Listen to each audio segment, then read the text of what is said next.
From the not-so-elevated plains of Mount Pleasant sets the stage for an MCHC, Michigan Collegiate Hockey Conference division matchup between two proud ACHA Division III programs that hope to be at the top of their division come March and return to nationals. It's the Central Michigan Chippewas versus the Saginaw Valley State Cardinals. Hello everybody and welcome into the Martin Ice Arena. I'm Devin Sarah on the call for today's game, joined alongside my broadcast partner for this season, Reagan Cleese, for what is to be an exciting day of hockey action between these two rivals of the MCHC East.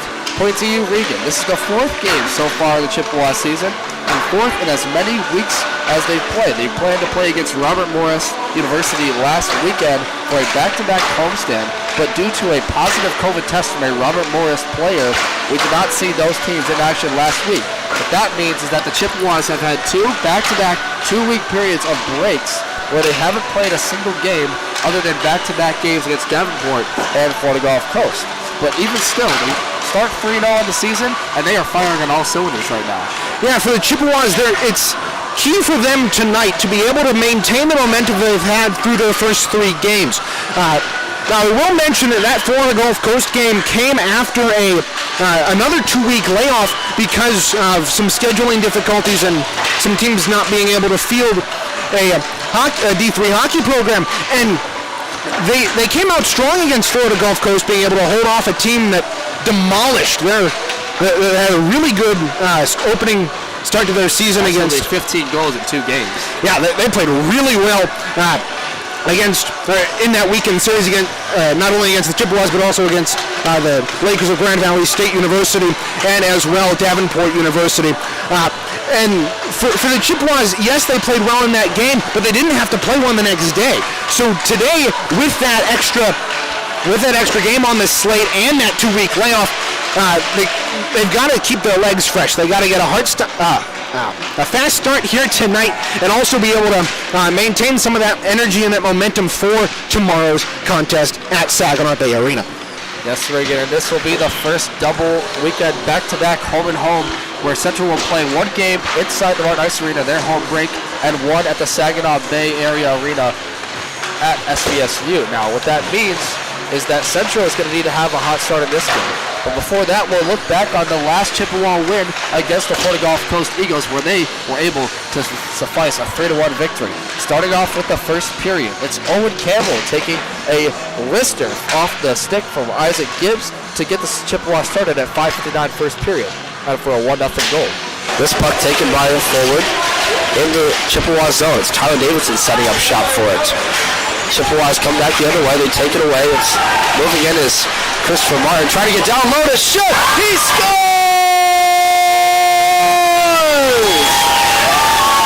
A backhand roofer there. Owen Campbell made that the third straight game for the Chippewas where they started with the first goal and continuing their hot streak. They haven't trailed in a game yet to start this season. Moving on to the second period, it's Brendan Martin taking a rebound chance off the stick of Andrew Plazonic's shot, and Justin McComas getting the assist to make it a 2-0 game for the Chippewas. Lily goes back to get it. Canadian.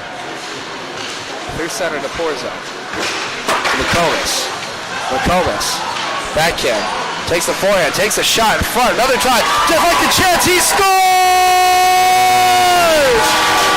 Brendan Martin, the captain, on the second chance effort off a shot from Porzo, and that makes this a 2-0 game, 10:47 into the second period. With that, the Chippewas held the lead into the third period, but the Florida Gulf Coast Eagles came back. It's Ryan Alamian from Robert Nussbaum to make it a 2-1 game, and that would come with only 10 minutes left to go. So the Chippewas, with the head on their heels, trying to hold off for the victory.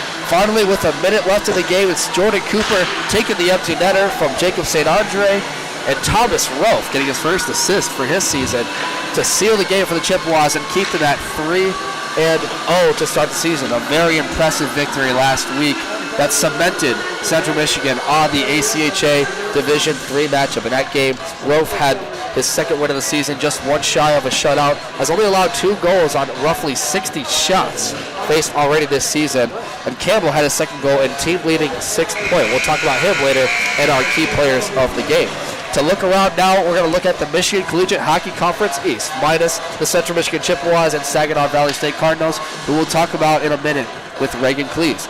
At number 1, at the top of the MCHC, is number 1, Oakland University. Through 8 games, they have 4 wins, 3 losses, and 1 tie for 13 total points.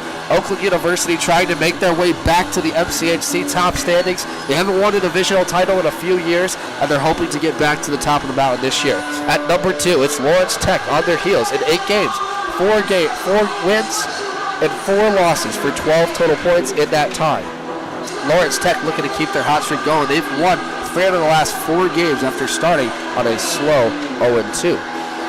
Looking at the rest, Central Michigan at number 3, number 4, Ann Arbor, Michigan at 2-1 so far this season. Surprisingly, after going almost undefeated into Nationals play through 7 games, they start with 9 points, 1 loss, or rather 6 points, 2 wins, 1 loss. Number 6, the Adria Bulldogs, who won their first 2 games starting 2-0, have lost 3 straight, surprisingly the last 3. A very tough outing for the Bulldogs, who are strong every year in the MCHC and ACHA Division III. Finally, we look at Michigan Flint, who started their season 0-2 so far. Haven't played a lot of games. They're looking to build their momentum. Hopefully get a first weekend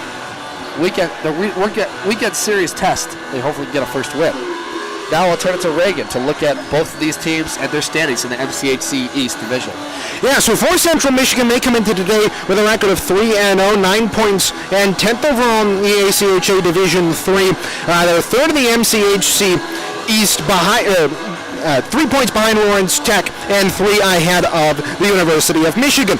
This is their opening conference game as they play the weekend set against the Saginaw Valley State University Cardinals. And here at Martin Ice Arena this season, they are 2-0, as well as 1-0 on the road, but obviously we are here at Martin. Additionally, they have won all games by a margin of at least 2 goals. They utterly demolished the Panthers 10-1 on opening night, October 1st, and then on October 2nd at Patterson Ice Center, they won 5-0, and then they had that 3-1 win over Florida Gulf Coast. And for them, they look to keep that hot streak going and get a couple of more. Add to that goal differential here today. As for Saginaw Valley State, they are 2-2 on the year, coming in with 6 points, 31st in ACHA Division III. They are 5th in the MCHC East, tied points-wise with Michigan, but they've played 1 more game, and they have played 1 less game than Adrian, who also has 6 points. So 4, 5, and 6 tightly packed in the MCHC in the early goings of this 21-22 campaign. They're 1-1 away from Saginaw Bay Ice Arena. They've split games in each of the last 2 series against Oakland University on their opening weekend set, and then against Michigan State, they also split that series, coming out with a 4-2 win in their last contest. They've also had 2 series canceled. They were set to play a home-and-home with Hope College, the reigning D3 national champions, as well as Northern Michigan University, but those both got scrapped. And between these 2 teams, CMU's had the upper hand the past couple of seasons. The last contest came back all the way in December 9th of 2019, before the COVID shutdown. Central Michigan won that one by a score of 3-2 to complete the weekend sweep and take home 2 winners for the Chippewas. Thank you for that, Reagan. Recapping both of these teams' contests today, they will play each the SVSU Cardinals' 5th game of the season, for the Chippewas their 4th. Now we'll look at tonight's notable scratches. For Central Michigan, Luke Wilds is not making the start, has yet to start in a game for the Chippewas this season. We hope to see him on the ice soon. Austin Ritter out. Darsh Kashyap out as well as star freshman for the Chippewas, Aiden Gazdecki, starting yet another missed game. Joel Drucker, the other gap goaltender on this Central team, as well as Colin Smith, will sit behind, not the benches tonight. Lauren Jones will sit as the backup goaltender for this game. For Saginaw Valley, their notable scratches for this game: number 2, Jacob Martin, out of this game, as well as Ricky Rayner, Trey Morgan, Brandon Hacker, Hunter Overall, Christian Rowling, and Daniel Hudson. So a lot of scratches tonight for SVSU. It'll be interesting to see how they change up these lineups and adjust for these scratches in the game. Now time to look at our players of the game to watch for both these teams. And starting off with Central Michigan is the leading point scorer for the Chippewas in 3 games. Star freshman Owen Campbell, 3 games played, has 2 goals, 4 assists for a total of 6 points. Owen Campbell's off to a hot start, Reagan. Yeah, Campbell, as Devin just mentioned, he's averaging 2 points a game. He's got a couple of crucial goals at some crucial times. He's also dished out the puck very well. He's making that transition from high school at Jackson William Christie, where he was a fantastic assist. He was a fantastic distributor of the puck, racking up lots of assists. Back to play at Jackson. Yeah, exactly. And he comes to this team along with former JLC coach Tyler Cataline, as well as his former teammate Jacob Kosnick, and they've had some good chemistry in these first couple of games. Absolutely. And the other notable star freshman for this game is number 19, Isaac Gibbs. Starting off just as hot, has 2 goals, 3 assists for 5 total points. And both these guys are leading a freshman group that's really providing lots of depth for the Chippewas, something they haven't had in a couple of years since notable departures of lead players in 2019, such as Dalton Sutherland and Jacob Lansuki. Exactly. Looking at the players to watch for Saginaw Valley State University, Stephen Kukla, through 4 games, has averaged 2 points per game, a goal and an assist per game. He's got 8 so far. Yeah, Stephen Kukla has been the star captain of this team for about 3 seasons. Played against the Chippewas 2 years ago in their last matchup that came on December 7th, I believe, or rather December the 9th, excuse me. And so, notable returning to this game, starting off the goal scoring for Saginaw Valley. They're going to rely on him tonight for that. Yeah, exactly. They will. And another notable player for the Cardinals is number 21, Aaron Sheahan, the son of assistant coach Andrew Sheahan. He is the second leading scorer for Saginaw Valley with 4 points on the campaign through 4 games, 1 goal, and 3 assists.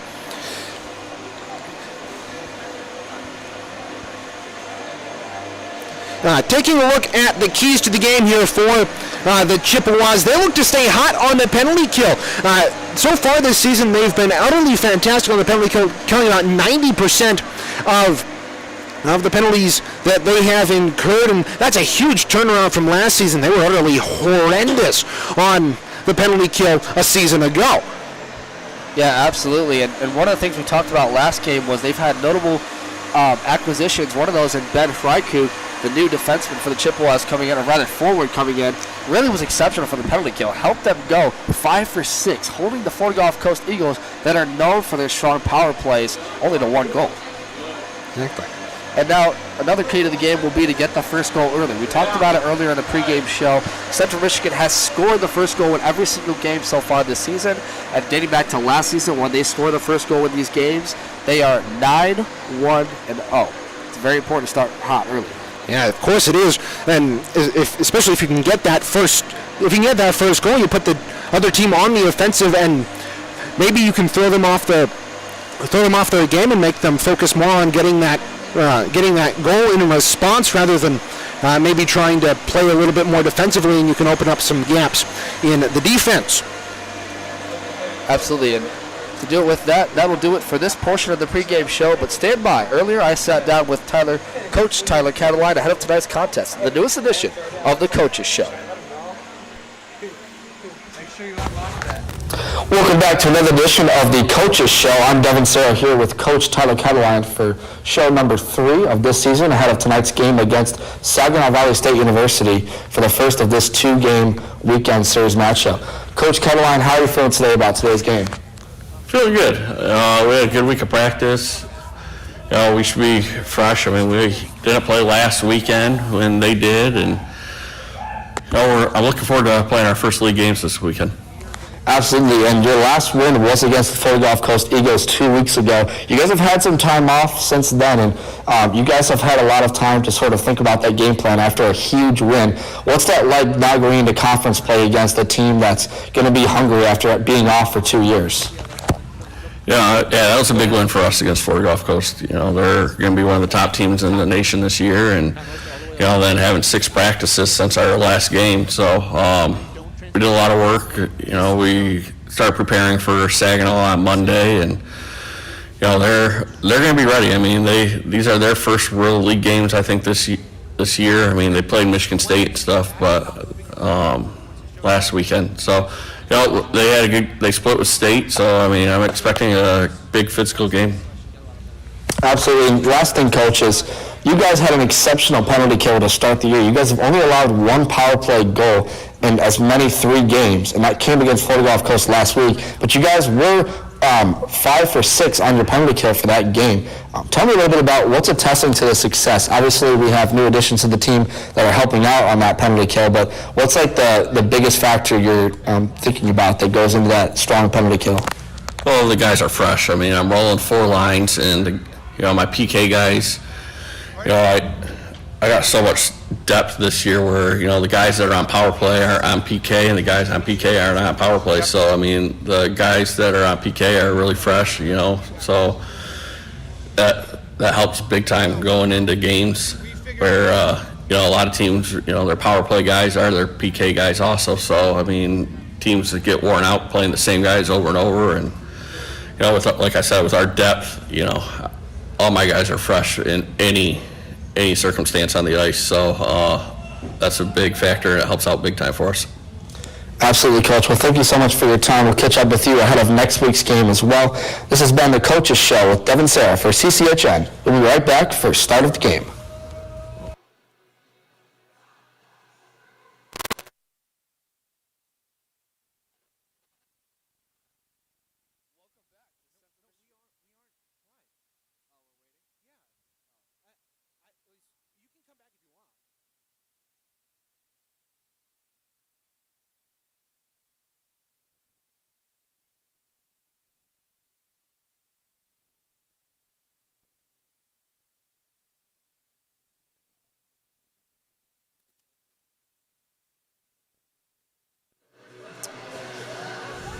You are looking live inside the Martin Ice Arena for our first ever televised broadcast of Central Michigan hockey here live on CCHN. Welcome everybody inside. I'm Devin Sarah, joined along my broadcast partner for this game, Reagan Cleves. Reagan, we have a very exciting matchup coming up ahead. We'll announce starting lineups just in a moment after our national anthem is played.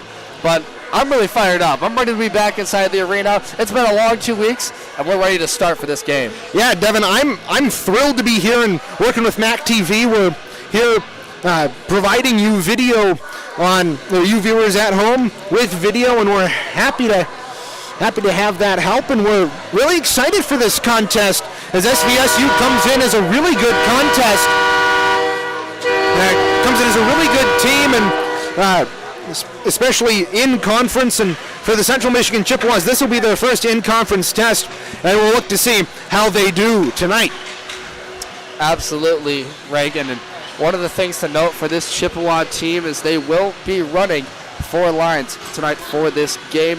We'll talk a little bit about the starting lineup for these Central Michigan Chippewas in just one moment. You see the players getting ready to take the benches right now for the start of pregame ceremonies here. We'll turn it over to public address announcer for the start of the national anthem. Good evening, and welcome to Martin Ice Arena for tonight's contest between the Cardinals of Saginaw State and their Central Michigan coach starting right for the visiting Cardinals. Half forward, number 30, Zach Dorncypher. Half forward, number 19, Steven Fuba. Half forward, number 16, Garrett Sawyer. On defense, number 20, Kyle Kuliak. On defense, number 7, Bruce McQueen. And in goal, number 35, Jake Winters. Coached by Brendan Ryan. And now for your Central Michigan Chippewas. At forward, number 19, Isaac Gibbs. At forward, number 6, Owen Campbell. At forward, number 10, Keegan Moore. On defense, number 28, Chris Martin. And on defense, number 18, Brennan Martin. And in goal, number 1, Thomas Rule. Coached by Tyler Caroline and Tyler Carr. Now, it would please rise when your dads for playing an actual end.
Starting goaltenders tonight for the Central Michigan Chippewas, they turn to Thomas Rofe, who through 2 games has a record of 2-0, goals against average of 1.01, and a save percentage of 94.3. As for the Saginaw Valley State Cardinals, they turn to Jacob Winters, who's only played 1 game, and that resulted in a win. He allowed 2 goals in that contest and saved 94.7% of those shots.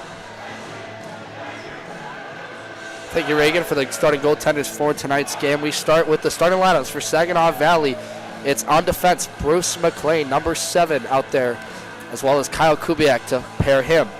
For starting forwards, Stephen Kukla, number 19, Garrett Sawyer, number 16, and rounding out that is number 90, Zach Dorncipher. Starting goaltender, Jacob Winters. For your Central Michigan Chippewas starting lineup tonight, Keelan Baker, number 10, Owen Campbell, who we talked about in the pregame show, has 6 points, leading this scoring for this team.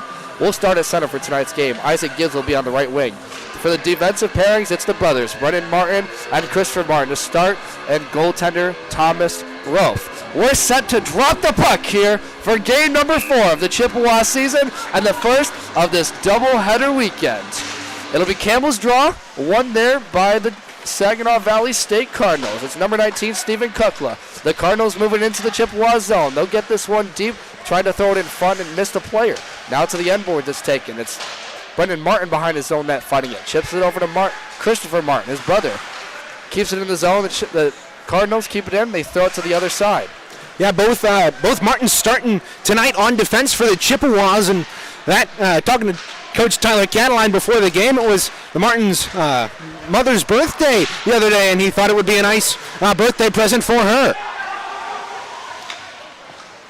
Cardinals resetting in the run. It'll be 2 players to tag up here. The defensive pairings. Sends it over to Garrett Sawyer, the forward senior. Center ice it comes to the Chippewa zone. It's the Cards moving in. Sheahan taking a shot. Missed the net wide. That one looked Simon taking it. That one looked to catch Rofe by surprise. And it looked like he was screened by his defenseman out in front. He kind of jerked his right pad out, but the puck was going wide anyway. Davenport's had a lot of scoring in their first 4 games. They've scored on their wins 4 or more goals in each of their contests, and they look to keep that going here tonight. Cardinals in their own net. It's Simon Selly in front of the net trying to poke it away, but the goaltender there, Winters, to get his glove on it for stoppage and play. Yeah, so far in this contest, it's been pretty back and forth with the first minute and 20. Both teams getting a couple of chances. The Chippewas getting one there, and then the shot that went wide just a couple of moments ago for Saginaw Valley. They've had most of the offensive zone time here in the first minute and 20 seconds. Yes, sir, and the Cardinals winning that faceoff once again. It's Carter moving in for the Cardinals, Matthew Carter. They'll keep it in, the Chippewas out, throws it in front for a chance. Rowe for right blocker save. Great defense. After a nice offensive chance there for the Cardinals. Yeah, great defensive play there by Kyle Chapman out in front to be able to lift the stick of the Saginaw Valley player out in front and negate that scoring chance. Frykrug behind his net, tries to get it to Cooper. Cooper's not able to handle it. They're setting up shop in the zone. Down low is Frykrug, missed on it. Turnover in the zone, and it comes back the other way. It'll be Baker for the Chippewas to reset. They'll get a line change. Here's Justin McCullis on the right wing. Moves to the right circle. Tries to poke a puck in front. Went nowhere in front for the goaltender.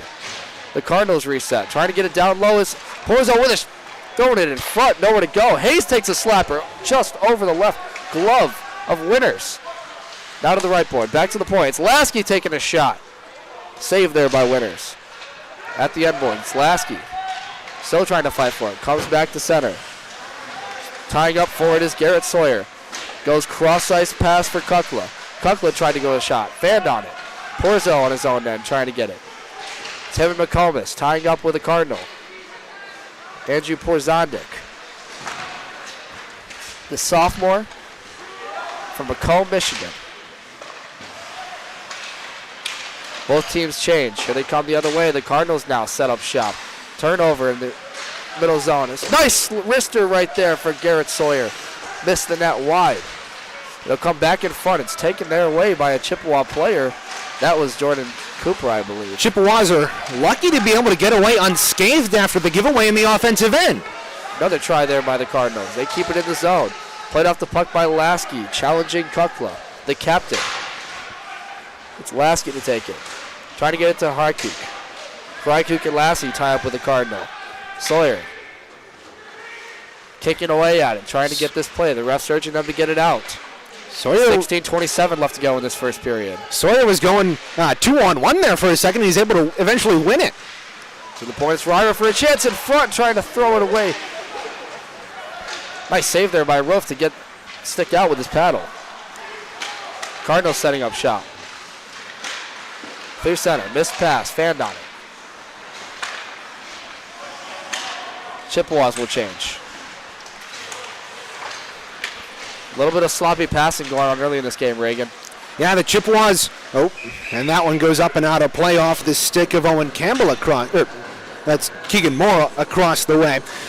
Chippewas, on both sides of this contest, the Chippewas and the Cardinals haven't been able to get a ton of clean passes through both defenses doing their job in the early goings of this contest and able to shut down any offensive chances.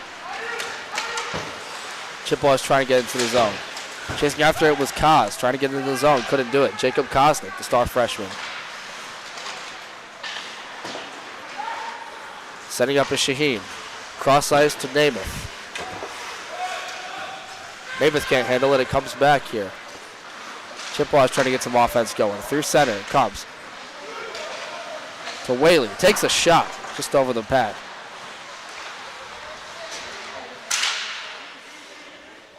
Stops and play there. Winters will catch that puck. A little bit of sloppy pass to start this game. You know, we talked about Reagan trying to get the first goal. It's so important for this team. They haven't trailed a game all year, and really Saginaw Valley and all the games they've won, they've also scored first in their games. So it's really a standstill right now to see who can get started. Yeah, and both teams have Chippewas haven't been able to get much start in the offensive end. The Saginaw Valley State Cardinals have been able to get most of the early chances in this hockey game. The Chippewas trying to turn this around here.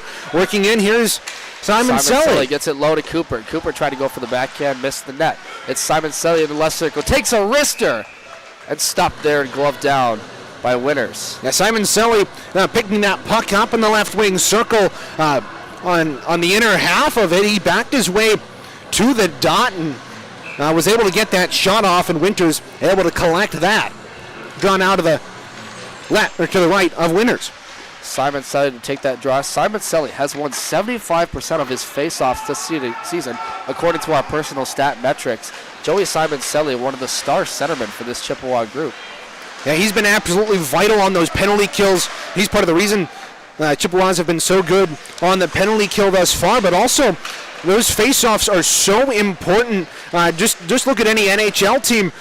Most of them have a really good top-line center, be it Patrice Bergeron for the Boston Bruins. It used to be Luke Glendening for the Detroit Red Wings. Now he's with Dallas. Shot taken there off the stick of Cory Churchill. That'll be a rope to get a stoppage in play. But like you were saying, face-off is so important in any league, regardless of the NHL or even the ACHA Division III. And they're going to rely on someone like Simon Selly to do that all year. And he was stellar at Nationals. Kind of like a Luke Glendening, sort of, compared the former Red Wing, who's now part of the Dallas Stars group. Cardinals, though, winning most of these faceoffs so far. They'll try and set up shop. It'll be Sawyer chasing after it. Got it to the point for Sprost, who take a shot. That one swallowed up. Yeah, those types of shots from the left point, or from the points anywhere along the ice, those are harder for a goaltender to see coming off of the stick. There's skates and all stuff that the puck goes around and goes in front of the netminder, but also you got to be able to get your pads down as well as you have an active stick to be able to corral those. Here comes the Chippewas. It's Nadu trying to go in front for Porzo. Got knocked off the puck there by Churchill, the defenseman. Chippewas trying to get something going. 13:40 left to go in this first period. Lasky tries to throw one. It's blocked in front. Off to the end board. It's Porzo chasing after it. He'll get it in front from a feed from McComas, and McComas missed on it. Here come the Cardinals the other way. It's Kunklid trying to make an individual effort. Knocked off the puck there by number 7. That's Charlie Hayes. And a good play by Lasky there to take the puck away off of that tie-up and throw it around the boards. Chippewas are able to corral it across the way.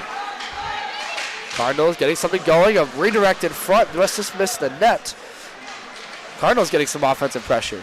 To the point it comes to Rayner. Rayner couldn't handle it, has to skate back out to center ice. Yeah, if you're in the offensive zone for that amount of time, you got to be able to keep that puck in whenever given the chance. Chippewas here on a 2-on-2 advantage. Should they come around the net? It's skating with it.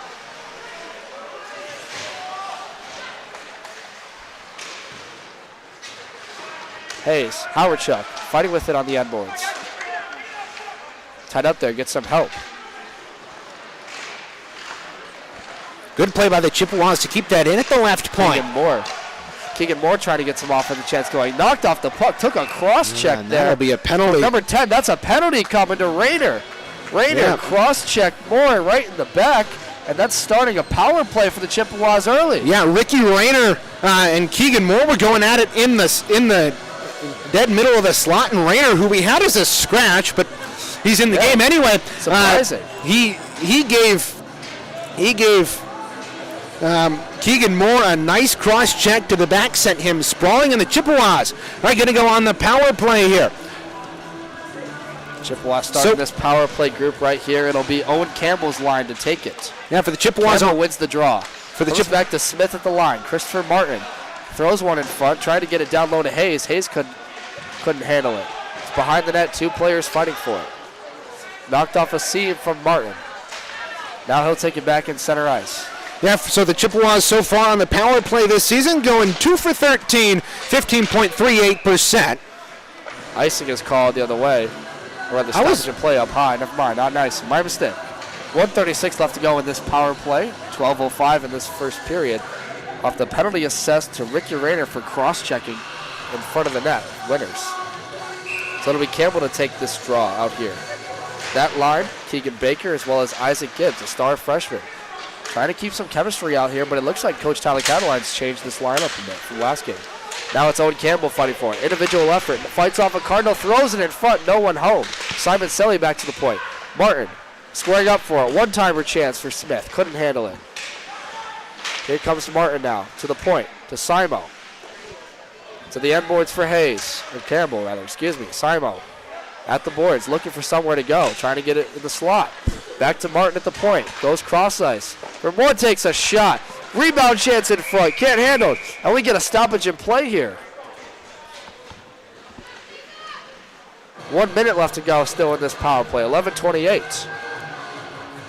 Yeah, Chippewas getting some pressure on this power play. Yeah, great job of moving the puck around, keeping Winters on his toes, and also putting bodies out in front to be able to screen him and getting that shot on and creating those rebound chances out in front of Winters. As a goaltender, that's one of the hardest things you got to learn, is to be able to control those rebounds. And if you can't do that on a penalty kill, that's gonna lead to a lot of chances for the other team. Here come the Chippewas setting up on whatever's left in their power play. Behind the net, it's Isaac Gibbs trying to get it. Gets it down to the point for Brendan Martin, the captain, to Lasky at the left point. Lasky skating gingerly, takes a wrister in front, rebound chance in front. Simon Selly trying to poke away, and this one goes wide. Winters keeping it out. Simon Selly takes it again, moves to the slot. 2 players in front screening. It's Simon Selly still with it. Tries to throw it in front, no one home. Shot taken by Lasky over the glove of Winters. Back to the point. It's Martin to Lasky. Takes a shot again. Missed the net. Simon Selly in front. Trying to chip away. 6 seconds left to go. Raiders about to come out of the box. One more opportunity for the Chippewas. Martin takes a wrister. Save there by Winters again. Winters Screening in front. The Saginaw Valley Cardinals doing a good job defensively. Yeah, Saginaw Valley doing a great job to clear those rebounds out in front. And on that shot from the point, with that stoppage, as the penalty has now expired, Winters was able to see that the entire way through. It went right onto the script, Saginaw Valley, on his navy blue jersey. The Chippewas to take the draw. It's St. Andre, rather, excuse me. St. Andre.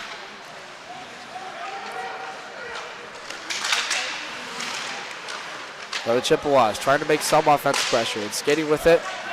Number 13, Jacob Kazan, trying to make something happen. Still looking for his first goal this season. Has not had a point yet through these 3 games, or rather 1 assist, against Davenport. Now it's in the Chippewa zone. 10 minutes left to go, halfway through this first period. Setting up with it is number 16 for the Cardinals. That's Garrett Sawyer, the defenseman. Sawyer trying to make an individual effort, but it's still tied up, and the Chippewas will get it out. Now Rychuk taking a run at a Cardinal in the left corner. Kozlik looking for that first goal. Not able to get a shot off. Winter gloves that down.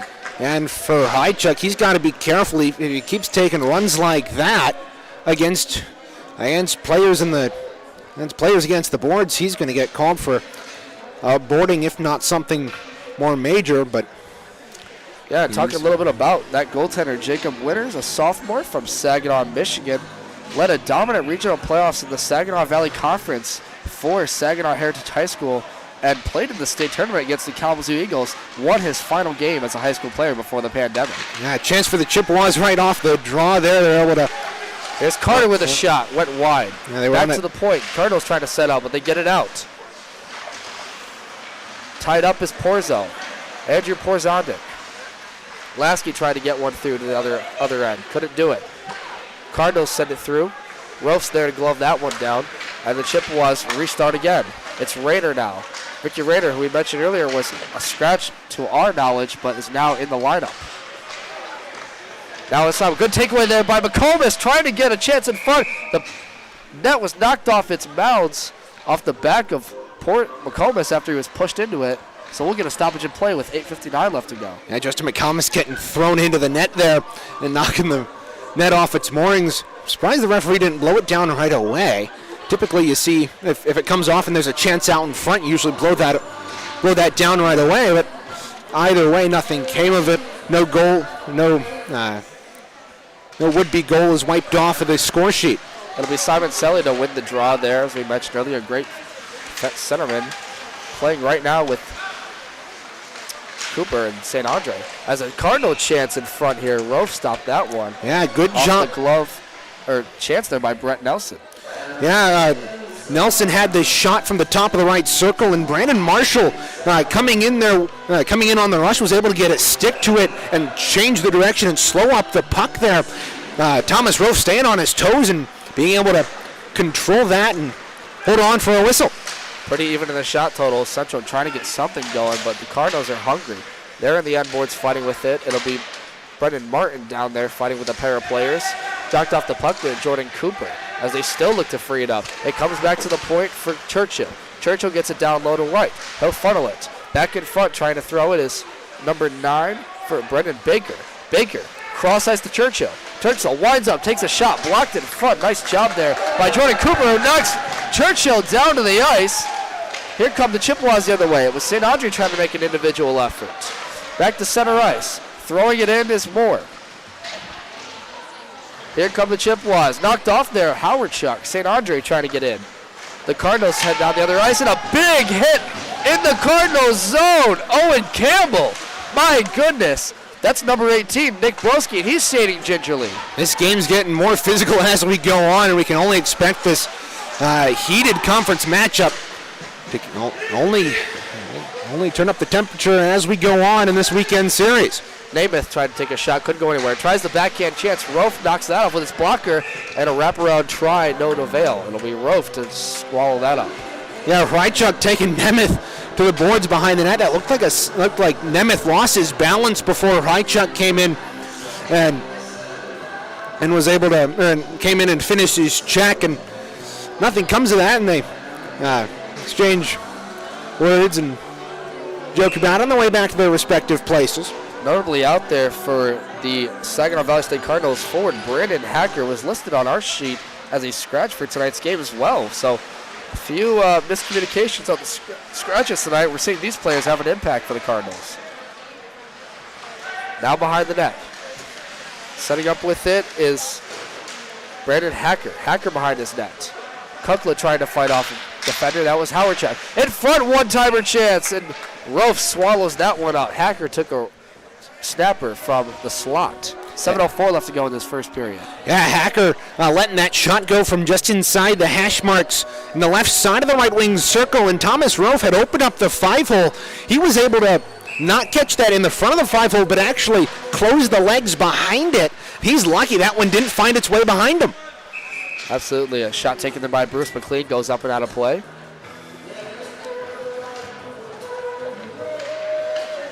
And now we talked about both teams have had a chance to get offensive pressure, but I mean the Chippewas still looking for that first goal. We've seen Simon Selly's line out there a lot so far. And for the most part of this, for the first 13 minutes of this game, Chippewas haven't been able to get much done offensively. They've been playing on the back foot in their defensive end to our left here, and they'll hope to turn that around if at the rate that this is going. Saginaw Valley has the better chance of getting the first mark on the score sheet. It's that top line back out there for the Cardinals. Here's Kukla trying to move into the zone. Trying to go cross ice for a pass. Was knocked off there by Christopher Martin. He'll send this puck deep, and the Chippewas will head off for a change. Now behind, Central sets up shop. It's Jacob Kosnick out there. Try to get it low. It came back the other way off a missed pass. It's the Cardinals the other way. Here's a wrister taken and saved there by the goaltender Rofe. That was off the stick of Aaron Sheahan. Yeah, and that shot back there defensively was the alternate captain Charlie Hayes, and it looked like his stick got in the way and was able to deflected that shot. And Thomas Rofe was able to make the adjustment and gobble it up in the left shoulder. Keelan Baker took the draw and won it. And his line out there with OC and Gibbs. Shot taken there, redirected in front. A chance for the Cardinals, poking away at it. A couple redirects. Rayner took the shot, didn't go through. It's Carter taking another try, and that one blocked in front by Lasky. The other side it comes. Yeah, Sheahan gets it to Rayner at the point. Trying to go down low off Carter. Carter tried to throw it in front to no avail. Rayner keeps it in. 5:30 left to go in this period. Chased off the puck there by Hayden Flynn, and he'll try for it. Carter takes a shot from the right point, missed the net. Still keeping it in is the Cardinals. Rayner another try, taking a couple wristers from the point. Blocked off by Chippewa players. Now it comes to the other side. Number 28, that's Zach Hudson taking a shot. Now one blocked in front again, and the Chippewas finally get it out, and they'll head off for a tired change. Yeah, the Chippewas doing a great defensive job in their zone to get in front of shots and block them. But that can also turn into a goaltender's nightmare with shots deflecting willy-nilly in front of you, and you're unable to pick up the puck cleanly. Here's McComas and Martin moving in. McComas trying to funnel one low. No one there.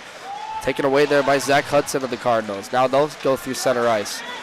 Trying to skate with it is Marshall. Knocked off the puck there by Flynn. Nice job there defensively. The Cardinals keep it in, however. That's going to be a Get it penalty. down low. A penalty coming here, though. And for a stoppage in play after Rove swallows it up. That one, Reagan, you saw that. That's going to be interference. That hit right at the blue line immediately after that hit happened. I believe it was Rykuk. Actually, it wasn't Rykuk. It was Austin Whaley going to the bench. The CMU penalty minute leader is whistled off for his 18th and 19th minutes of the season thus far. Yeah, he received a 5 in a game as well at Davenport. He's leading the team in penalty minutes with 17. He'll now have 19 started, so a bad penalty to start here. Now the Cardinals will have a chance near the end of this first period to get something on the board. Jay Nadu gets this one thrown all the way other end. It's Kukla tagging up here with the goaltender winners. Kukla behind his net waits for players to set up shop. Here they come the other way. Cross-ice feed to Hacker. Hacker gets it in the zone to Sheahan. Missed the pass, and Nadu gets it on his stick, and they'll get it out. McComas trying to make an individual effort on a 1-on-3. Couldn't get anything there, and they'll head back off for a change, get the second penalty kill unit out there. Yeah, and for the Chippewas, they're looking to add to their already impressive penalty kill numbers. They've killed off 90% of the power plays of the power plays that they have conceded. Sawyer shoveled it down low to Hacker, and the Cardinals couldn't get a chance on it. And McComas sending that to the near boards. An interesting decision there. Typically, if you get the puck in the defensive end on a penalty kill, you want to throw it down the ice, but he was able to get it out to neutral ice and go off for a change nonetheless. It's Kupiak behind his own net trying to take it. We haven't said his name much tonight. The defenseman. Yeah, there was a great Cardinals chance. will start out here. 43 seconds left to go in this penalty kill. Now there's great chance there by the Cardinals out in front. A pass from behind the goal line made its way out in front, and here comes Haikuk. Haikuk trying to make an individual effort here. Tries to go backhand wide of the net on the penalty kill. Brent Haikuk, one of the star penalty killers for this team. We talked about him in the pregame show, Reagan. Doing it again. Yeah, he's talking with Coach Cataline earlier in the season. He was really excited to have Rykuk back in the lineup after taking a year of leave from the team last season during the shortened COVID season, and he's been a really good addition to this Central Michigan penalty kill. And speaking of that, the power play goes away for the Cardinals. Going to be another one-on-one here. Going to be another penalty here. Another one coming. Interference, and there's a player over on the Saginaw Valley side. That's Kyle Kubiak. He's down to the ice. I didn't see what happened there. Neither did I. It was something to do at the blue line. I believe Sheahan was in there. It was got interfered with. It was well behind the play.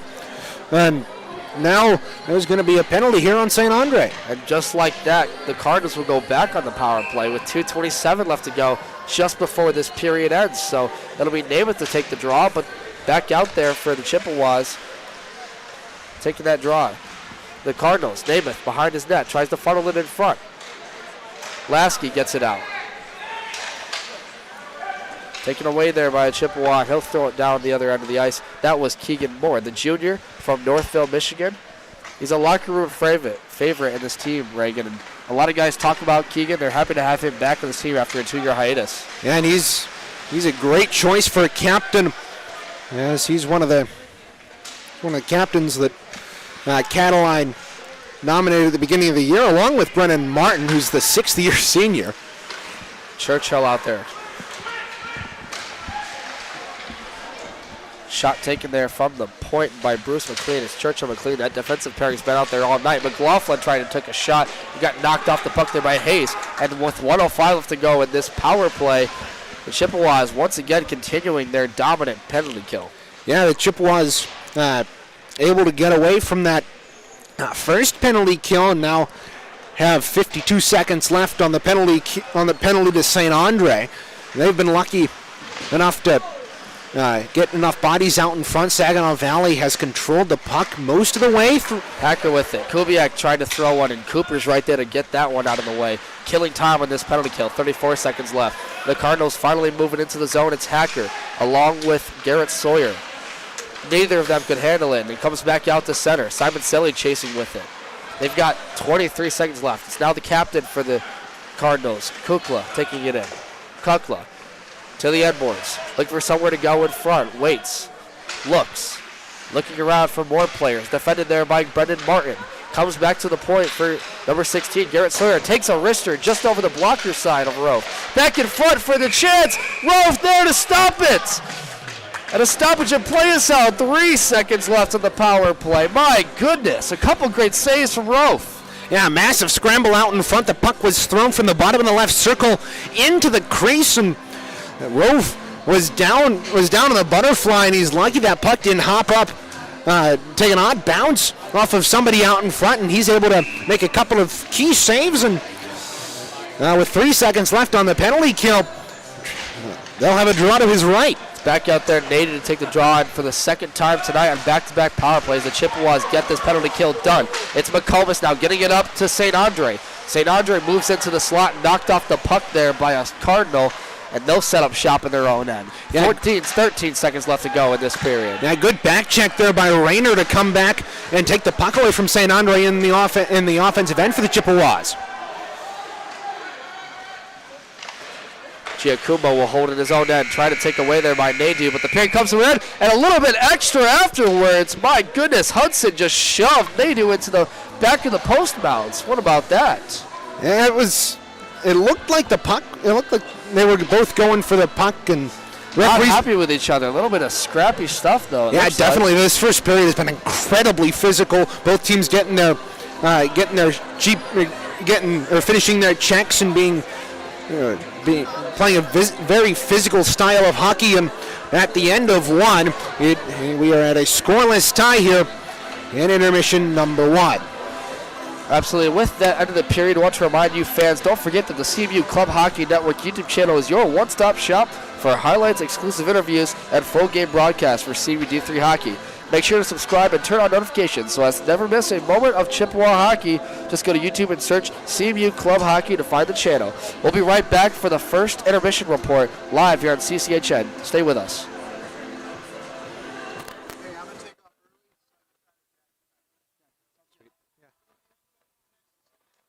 Yeah.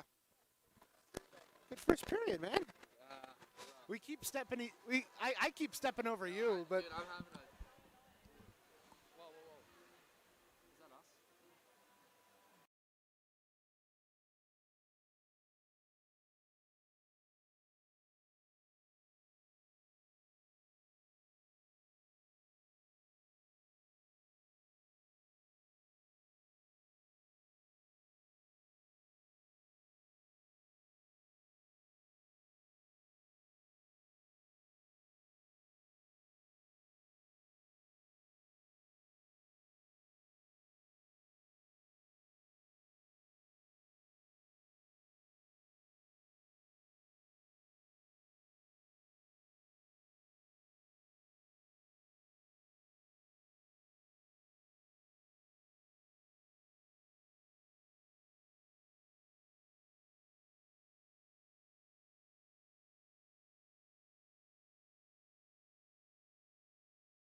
Welcome back inside Martin Ice Arena for the first intermission. After 20 minutes, it's 0-0 so far. No score from either the Saginaw Valley Cardinals or the Central Michigan Chippewas. Start our first game intermission report. So, to recap the start of this game, a couple power play chances for the Cardinals that they couldn't capitalize. It's key penalty killers Ben Howardchuk and Charlie Hayes out there to stop a lot of chances. And both teams staying even. The Chippewas aren't able to capitalize on a power play as well in that first period. Only about 14 shots, 19-14 in favor of SVSU after one of the shot totals. And also leading in the hits department, although we do not know the number for that, unfortunately.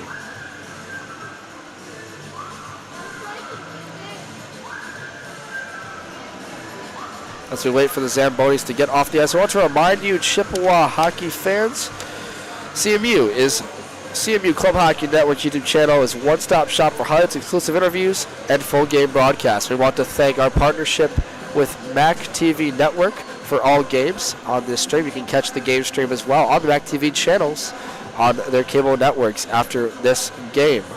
We'll also be right back with one more chance to wrap up the first intermission report. Stay with us right here on CCHN.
Welcome back to the first intermission report presented by CCHN. And we want to thank the viewers of O'Kelly Sports Bar that are tuning into this game currently. We want to give you guys the out-of-town scoreboards for today's matchups around ACHA Division III. To recap the out-of-town scoreboards, first up we've got Utah Valley University at Western Colorado University. That game tips off at 8:15 p.m. tonight. The Utah Valley University hosting that game. They are 0-3 to start their season. Rowan University playing Robert Morris University. That was supposed to come to Central Michigan last week for a 2-game home series. That game postponed for a later date. Rowan University playing 3-1 on their record. Starting off, that game will be at 8 p.m. As the Chippewas take the ice, we'll run through the rest of these out-of-town scoreboards. Trine University plays Calvin University tonight at 7:30. And Grand Rapids, the Calvin University starting 4-0 to start the season. A very impressive start from them. As well as Grand Valley State and Davenport. Grand Valley 8-1 to start their season. Only loss coming to Florida Gulf Coast, who the Chippewas beat earlier this season. Davenport 0-6 to start. And finally, the reigning national champions Hope College take on the University of Michigan Wolverines, who start 0-1 in the season surprisingly, and to start 5-0. And welcome back to the broadcast booth, Reagan Cleves. And Reagan, I talked a little bit about the first period in that game. 19-14 shot totals in favor of Saginaw Valley. Chippewas aren't able to get on the board early yet, but they've done a good job on the penalty kill, really getting in front and spacing and making it really hard for these forwards to get any good shots. Yeah, and Chippewas have been doing a good job defensively. They haven't had many chances offensively, though. They've been hemmed into the defensive end by the Cardinals. The Cardinals have had, credit to them, they've had really, really good pressure throughout the first 20 minutes of this hockey game, and they look to continue it here in the second period. Right to left go the Chippewas, left to right go the Cardinals. The Chippewas wearing their maroon and gold trim for this game. New jerseys for this season, looking very nice out there on the ice.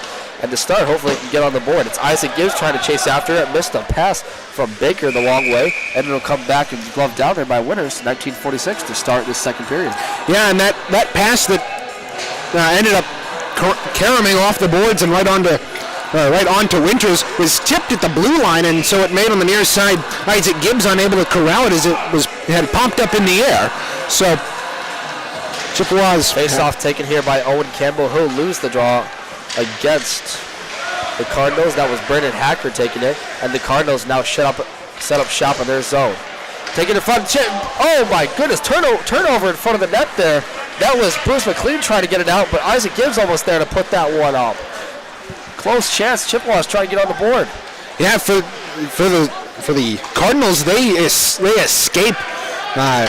Luckily, though, as Isaac Gibbs wasn't able to get a full handle on the puck, it was gifted to him right on the side of the net, about a foot out in front, and that close proximity may have made the save a little bit easier for Jacob Winters, but still, when your team gives it away at the side of the net, that's always a hard adjustment for a netminder.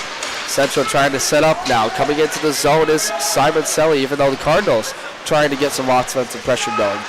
It's now Gibbs throwing that puck in front. That was Churchill throwing it for Hacker, and he can't handle it. It'll come back the other way. 18:44 left to go. We welcome you inside Martin Ice Arena for game number one of this double weekend series, home and home between the Cardinals and Chippewas. I'm Devin Serra, joined alongside Reagan Cleese, and that's Thomas Rove getting the stoppage and play right there. Yeah, Aaron Sheahan breaking down the right wing. Once he got to the right wing circle, he just let a quick wrist shot go, and Thomas Rofe stood tall and was able to gobble that up into his chest protector and give the Chippewas a defensive zone draw, which they win. Taking the draw there for the Cardinals, that was Matt McClellan lost there against Simo. Matt McClellan from Lake Orion, Michigan, played for the Honey Baked under-18 under team in the NJPHL. We get a stoppage and play here, gloved down by Winters. Now Winters was able to see that puck all the way from the left point right in front of us here. Charlie Hayes let that shot go, and we were basically on a direct line with that, and Hayes had the top right corner pinpointed, but it's now Carter trying to move in for the Cardinals. To finish your point, Reagan, I mean, Saginaw Valley is basically on their heels, but still an even game right now. Jordan Cooper moving in to make an offensive chance to the blue line, and Lasky takes a slapper that missed. Behind the net now, it's Howard Chuck. St. Andre chasing after him with a pair of Cardinals. Shaheen there, along with Schneider.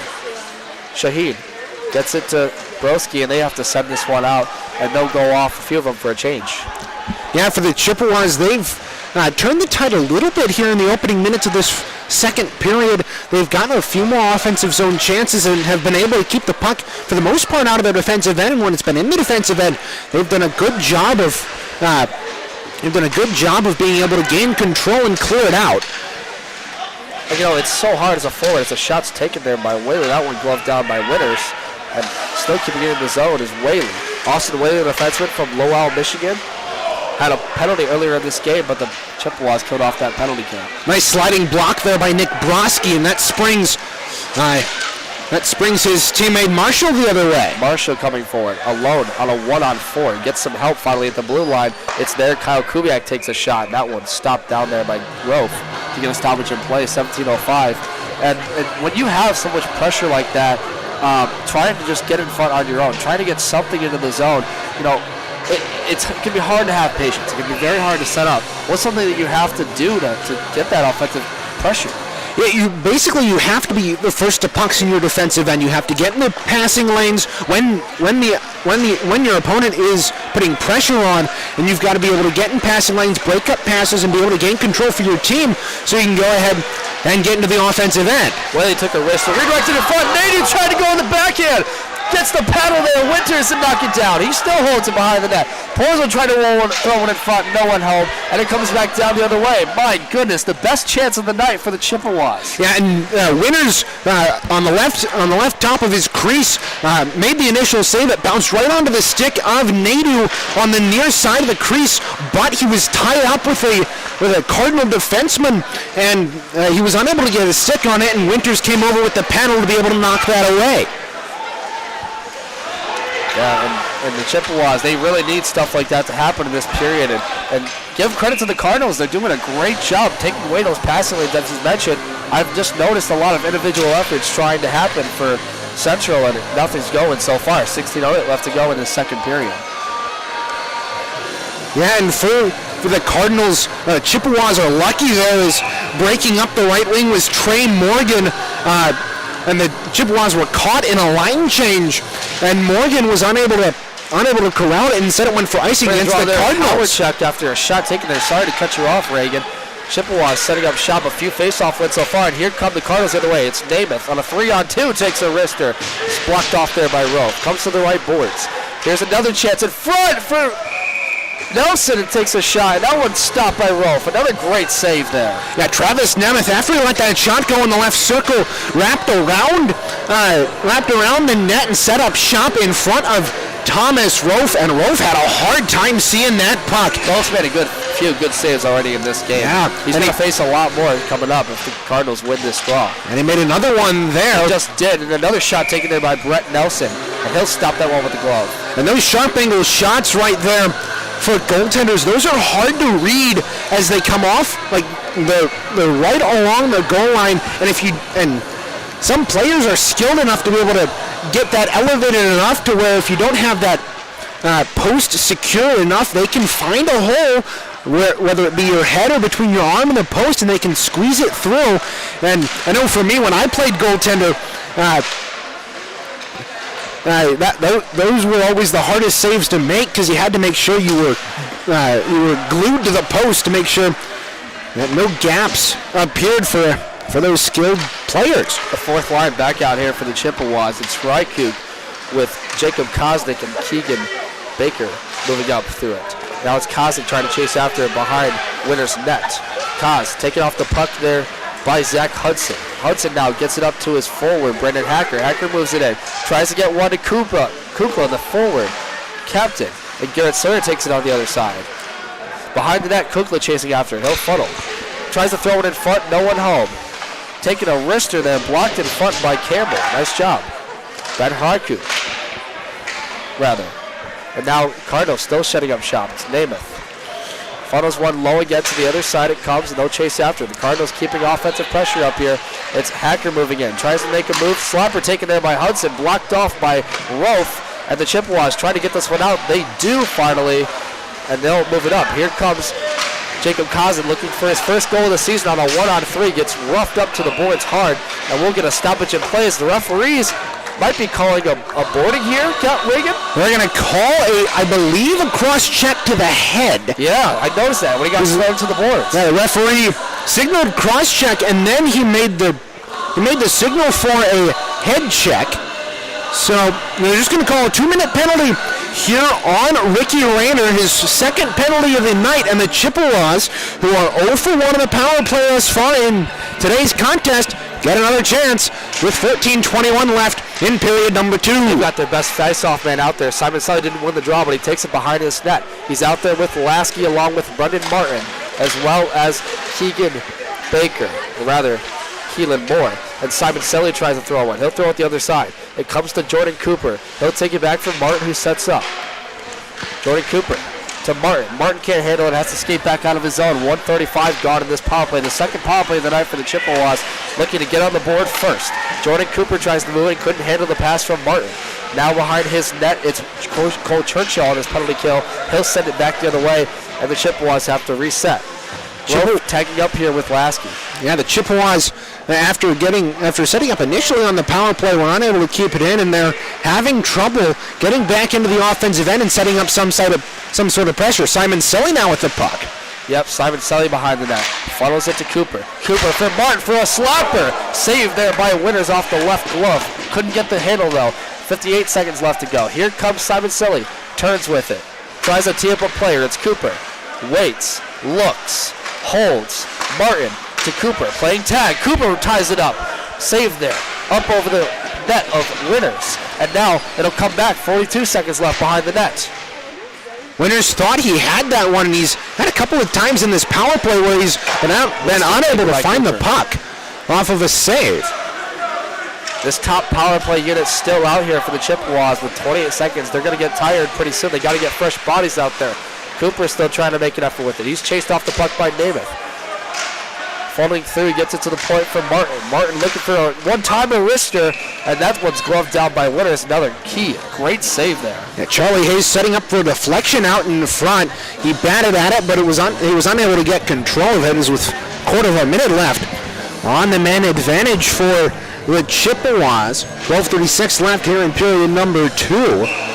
Chippewas have done a good job of maintaining that presence in the offensive zone here on this power play right after I said they hadn't been able to set anything up. Also tried to set it up, but Churchill's coming back the other way, or rather Brandon Hacker. Hacker's been out there a lot tonight for the Saginaw Valley Cardinals, and he's trying to make an individual effort. And as the power play expires, here comes Rayner back out of the box. He'll get off right for a change, and Cardinals will get fresh bodies out there, but it's Porzo moving in. At the end, Ward's trying to wrap one around. It's blocked off there by Kubiak. Kubiak, the defenseman out there, trying to get some sort of pressure, and the Cardinals have been in their own zone for a long time here, Reagan. Yeah, and finally get it out. This is almost the polar opposite of the first period. It's been all action in the Saginaw Valley, and now one-timer chance! Oh my goodness! How did just robbed Isaac Gibbs on the one-timer feed? My goodness!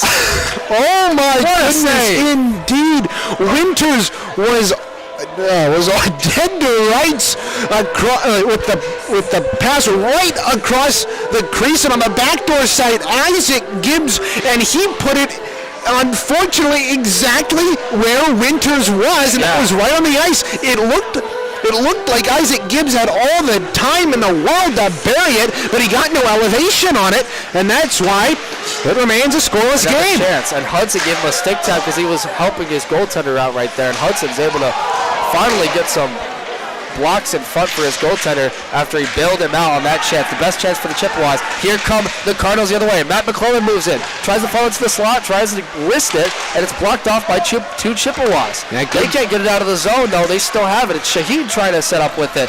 And now getting it out is Christopher Martin. They'll have to tag up along with number 11, Kyle Chapman. We haven't said his name tonight a lot. The defenseman from Howell, Michigan, has scored 1 goal this season against Davenport on first, and he's been stout on the blue line. Finally seeing him get some chances out there. Christopher Martin has to come back for a no reset. 11:03 left to go. Porzonic, or rather McComas, tried to take a long stretch pass that was blocked off there by Zach Hudson, and they'll have to reset once again. Been in this zone for a minute, but we get a stoppage in play. It's going to be a delayed offsides as the puck came outside the zone, and the Cardinals were stuck in the zone trying to play the puck, and that's Ricky Rayner. Fans, now this is just a reminder that the broadcast of today's game is a copyrighted presentation of the American Collegiate Hockey Association and the CMU Club Hockey Network. No reproduction, retransmission, or other distribution of the descriptions or accounts of this game may take place without the express written consent of the ACHA and CCHN. Face-off won by the Cardinals. It's Namath taking a wrister just over the left shoulder, far side of Roth, and we'll have to come back. Namath now trying to get it with. Now Roth on that shot from the near side, as there's going to be a penalty coming up here on the Cardinals. Roth tried to Marc-Andre Fleury that one. As the puck was going over his right shoulder, he reached over with the glove on his left hand, and luckily for him, that puck was not going in the back of the net, unlike Marc-Andre Fleury in last season's playoffs. You know, for a goaltender to compare Thomas Roth to, Marc-Andre Fleury is pretty accurate, not just for his style of play, but his success. Thomas Rofe is third in goals against average with a 1.91 average, second in save percentage in ACHA Division III with a .945. He's been spectacular in his first 3 games already. Yeah, and those stats are actually from last season. He was phenomenal in those 7 games. Phenomenal. Yes, his first 3 that games. does not negate Devin's point, but there's another penalty here on the Cardinals. As Chippewas on the power play here for the 3rd time tonight. Yeah, sorry if we missed it, audience. Travis Namath went to the box for what we believe is a tripping penalty, but we did not exact see it or call it. Our apologies there. Brendan Martin now has it as they'll set up shop for the 3rd penalty for the Chippewas. In front for Simon Selly, trying to handle it is Baker. He couldn't get a handle on it. Keelan Baker, the forward from Grand Rapids, Michigan, named the 3rd captain of the Chippewas in 2 seasons, and he'll replace key departure Brendan Nelson and share that honor with defenseman Christopher Martin. Yeah, Nelson was one of the leading scorers last season. He was coming into the season, he was going to be one of the players that the Chippewas sorely missed, but with new additions Owen Campbell and the like stepping in, his loss hasn't been felt nearly as much as it would have without Owen Campbell. The Chips' top line of the power play, trying to get something going. Simon Selly throws it in front for Cooper. Blocked off there by Winters, behind the net. Looking for somewhere to go. Takes it to Lasky, took a wrister. That one blocked away by a defenseman, and that one goes up and out of play with 43 seconds left to go in their power play advantage. And to make your point clear, too, Reagan, is Saginaw is, back to what we were talking about earlier about that penalty kill and stuff. They have a goaltender like Winters that's giving them confidence in this game, and we haven't seen Winters too much yet this season. He's been sharing honors with the other goaltender for this team, number 30. That was Ryan Foreman, but I mean, Jacob Winters is holding his own, and he might be one of the best in the MCHC based off what we're seeing. Yeah, he's been playing absolutely phenomenal. He's actually making the start instead of Foreman tonight. Foreman's out as a scratch, so for the no backup goaltenders for exactly no backup. So they've got to rely on Winters to stay healthy here, and with a quarter of a minute left in the man advantage, Chippewas are able to keep the puck in the zone. And behind it was Kubiak chasing after it, couldn't handle a pass from his teammate Sheahan, and Chippewas will tag up. It's Christopher Martin here with Isaac Gibbs, that second line, or rather top line of freshmen coming back out here, along with Owen Campbell and Andrew Porzanic. Porzo tried to take a long stretch pass from Isaac Gibbs to no avail. It'll be Sheahan behind his own net, tying up with Kubiak. Kubiak now with it. Kubiak on a 3-on-2 chance for the Saginaw Valley Cardinals. Kubiak takes a backhander that went wide over far side of Rofe, and it comes back to the other side. Owen Campbell now trying to take it with it. Ahead comes an Isaac Gibbs individual with it. Takes cross ice from Martin. Couldn't get it out of the zone. It's another try there by Kubiak, blocked in front. Kubiak has to get it out of the zone, and with 7:53 left, we'll get a stoppage, or rather, no stoppage. Rofe getting set. A nice job by Isaac Gibbs to come out and block that shot from the right point a couple of moments ago. And he now skates to the bench, having a job well done on a shift. And now we're going to have some penalties here, it looks like. Reagan, I was watching the play down on the side of Rofe, but it looks like the referee's urging to the defenseman, Kyle Kubiak, some sort of scuffle. We haven't seen a penalty yet, maybe just a few tempers flying. These teams so far don't really like each other. We saw some scrappy hits and scrappy after the play. We can see a fight tonight even. I don't want to assume, but yeah. I mean, we're seeing a lot of it so far. Given the first period, it hasn't escalated as much as I thought it was going to. Oh, it hasn't. Coming after the first 20 minutes, but still these teams keeping it physical, finishing their checks, and ramping up the intensity here as we've hit the 12-minute mark of this second period. The third line comes back out here. It's Keegan Moore tying up with it, along with Austin Whaley trying to get something going. Whaley haven't said his name too much tonight. The defenseman from Lowell, Michigan. One of the defensemen on this team that really embodies the physicality the Chippewas want to have. And they can be a physical team if they want to.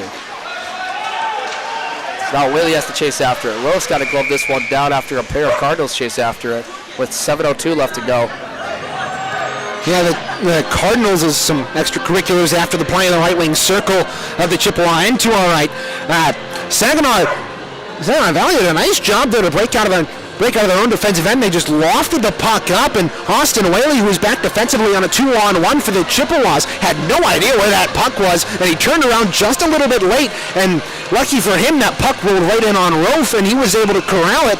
But had Rofe not been able to corral it, that could have been dangerous for the Cardinals, and now the Chippewas have a rushing back the other way. Jacob St. Andre, three's in front for St. Andre. A chance in front, saved by Winters in the blocker. Another try by Lasky.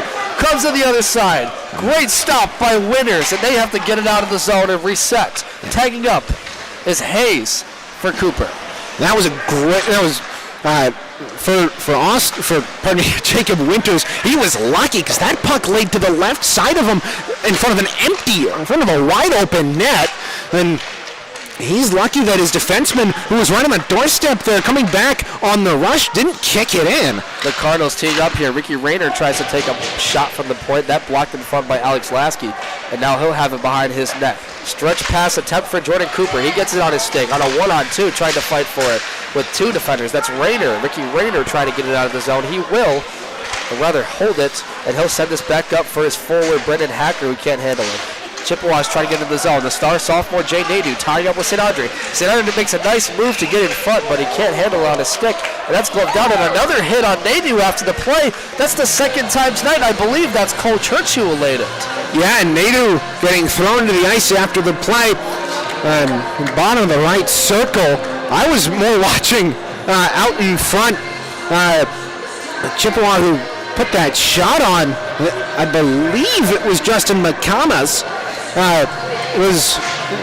Was roughed up after the play too, but Nadeau getting up. Luckily, he's not shaken up after falling and taking a tumble like that. Out of here after the stoppage and play ring. Sorry to cut you off. McComas takes that draw. It'll be Porzanic handling it. He'll turn with it, and he'll send it to the other side for Nadeau down low. Nadeau trying to funnel with it, gets knocked off the puck there by Broski of the Cardinals, and they'll get it out of the zone. Christopher Martin has to go back with it, and they'll stay on the ice. No changes here. Martin will send this back the other side of the ice and tie up there with number 11. That's Kyle Chapman. Now holding with it. Tried to handle it. It was Nick Broski. Couldn't do it. It's Porzo trying to take it into the Cardinal end now. It's Sheahan trying to go with it. Martin threw a puck to Winters, where he'll glove that one down and keep it in play alive. Yeah, the puck coming right in front of us for Andrew Porzanic. That took an odd hop off of the ledge on top of the boards, but not yet to where the glass starts, and that made it easier for Porzanic to corral that off the boards and start the Chippewa rush back the other way. This line's been out there for a while, and notably Christopher Martin had been on the ice for 2 minutes straight. He'll finally urge to come back for a change and stay in his zone. A slapper taken there by Baker from the point, trying to get it up, and Winters will glove that one down for a stoppage. Yeah, Winters flashing the leather there as the puck looked like it may have been going wide, but as a goaltender, speaking from experience, you don't want to take that for granted, as you never know whether a shot's going to go wide or not. So if it's anywhere in your vicinity, you want to glove that down and make sure that it doesn't go behind you. There's Campbell's line. Owen Campbell wins the draw. It'll be Whaley taking a shot from the point. That will go down by Winters. Another try in front, and he'll stoppage this play. Two great saves there from Winter to swallow it up. And a great move by Baker out in front to corral the rebound off of Winters, and then move to Winters' left, all right, and try to get another shot off as Winters was moving, and Baker tried to catch him off his angle. Getting it back is Austin Whaley has to tie up with his defenseman. That was Brendan Martin out there, and they'll have to reset their zone. Playing tag with it. Missed the pass though. McLaughlin now takes it for the Cardinals in the zone. Trying to throw it in front for Brandon Marshall, and no one home there. Back to the point now. A group of Cardinals trying to play it. Redirected in front and sticked away there by Rofe. To the point it comes. Gets it down low. Marshall chased after there. Brendan Martin tries to get it out of the zone. Can't do it. Shot taken there by Kubiak. That one blocked away. And now they'll finally get it out. It's Isaac Gibbs tying up here with Owen Campbell. Isaac Gibbs on an individual effort couldn't make it, and now McLaughlin will tie up with Namath and Marshall. Here comes Marshall. Back to Namath. Namath takes the wrister. Saved there by Rolf. And we're going to stoppage a play, and after curriculars, a few shoving going on in front of the net. There was a nice assessing this. Yeah, there was a nice drop pass by Brandon Marshall at the line to drop it there to Travis Namath, who worked down into the left wing circle and fired a shot. It looked like Rolf bobbled it for a second, but he was able to hold on, and for a whistle, and some extracurriculars ensued after said whistle. Reagan, we're seeing a lot better passing in this period. What do you think of the Chippewas' chances? Yeah, the Chippewas and the Cardinals have been doing a really good job to get those passes through. I think part of it is they've figured out the defensive schema for these two teams, or for their opponent rather. And that's a big hit out in front there on Howard Shuck. That was number 13. That was Trey Morgan. Haven't seen him out there too much tonight. And they're going to go out. Pushes through. Oh my goodness, that's going to be a penalty. Throwing Trey Morgan to the ice, and they're going to fight behind the net. Morgan just getting pounded there by Howard Shuck. Stoppage in play, 3:20. The referee's trying to get in there and stop this. Howard Shuck is mad as a cow right now. He is upset after Morgan laid a hit on him. That is unacceptable. They've got to give him a game misconduct for that. My goodness, and I think he will. And he gets up. He took Trey Morgan to the ice, and Rychuk just took him down. I wouldn't even call that a fight, Reagan. That was more of a... That was a beatdown by Rychuk. Right there. That is unacceptable in the game of hockey. You cannot have that at all. Reagan will... Well, sorry to make your point here, but Howard Shuck will come off the ice. He will get a probably game misconduct here. He's being ushered off the ice by a referee. But he'll go to the box for sure, at least. The Cardinals are going to go to a power play here, and it'll probably be a double minor here, if anything. Actually, it looks like they're going to give a penalty to Morgan, maybe for the hit. It's both of them. I think they're both going to the box. They are both going to the box, but that's... So they're calling this like a fight, Reagan, but it was more of Howard Shuck. Morgan knocked down Howard Shuck on the far side boards of us near Winters, and after that we just saw hands being thrown by Howard Shuck, sort of MMA style, trying to really bat the glove in his face. Yeah, and Rychuk, no love lost for both these teams. That's for sure. Rychuk cross-checked Morgan on the ground and then just started throwing haymakers. And I know he's a Chippewa and we're on the CMU Club Hockey Network, but that is absolutely unacceptable. I just don't have any other words than that. That's something in the game of hockey, especially at this level where fighting isn't even condoned. That's got to be a game misconduct, if not more. That's almost suspension worthy. Around and wait for a sec. They're going to assess these penalties here as the referees talk to both captains of these teams, Kukla and Brendan Martin, and a little bit of an odd scenario here, but Howard Shuck looks to be a little bit beat up even in his own box after a hard hit taken there by Trey Morgan, the defenseman from Saginaw, Michigan, who played for the FNV Griffins, a co-op varsity team in the Mid-Michigan Hockey Conference, and he's put out great numbers in that conference. But as an ACHA rookie, maybe he took a bad hit that Howard Shuck didn't like. Harkuk, we mentioned, hasn't played in a long time for this team, and he's coming back to an important year. You'd hate to take a bad injury or something like that off a hard hit, but I mean that's just roughed up. So early in this game, we've already seen a few big hits. Nadu took a big one behind that a few times.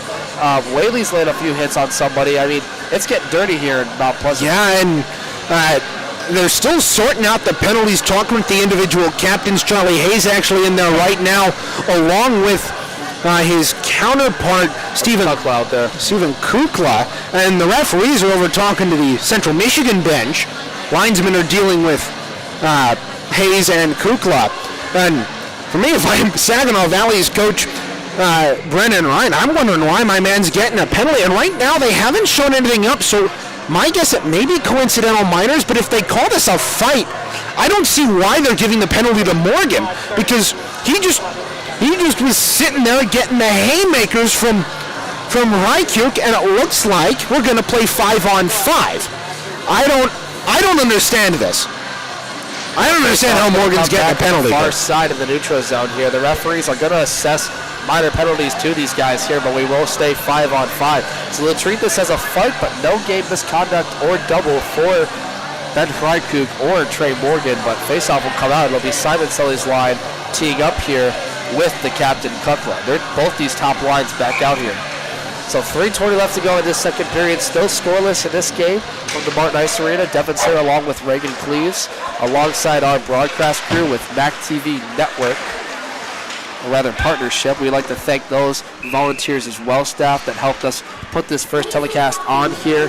We'd like to thank our producer Liam Lange as well as Sammy Hunter on the cameras for today, and Nick Toner and Kerry Hamill from MAC TV for their great partnership. And this is really going to be starting something special. I'm excited for the rest of the year, Reagan. Yeah, I'm really looking forward to this, being able to televise games and have it on at O'Kelly's Sports Bar in Mount Pleasant. We're excited to have them showing our game here, and I'm excited for the rest of this season. And for the moment, it looks like tomorrow's game is going to be on the radio. You can catch that game, yes, on CCHN.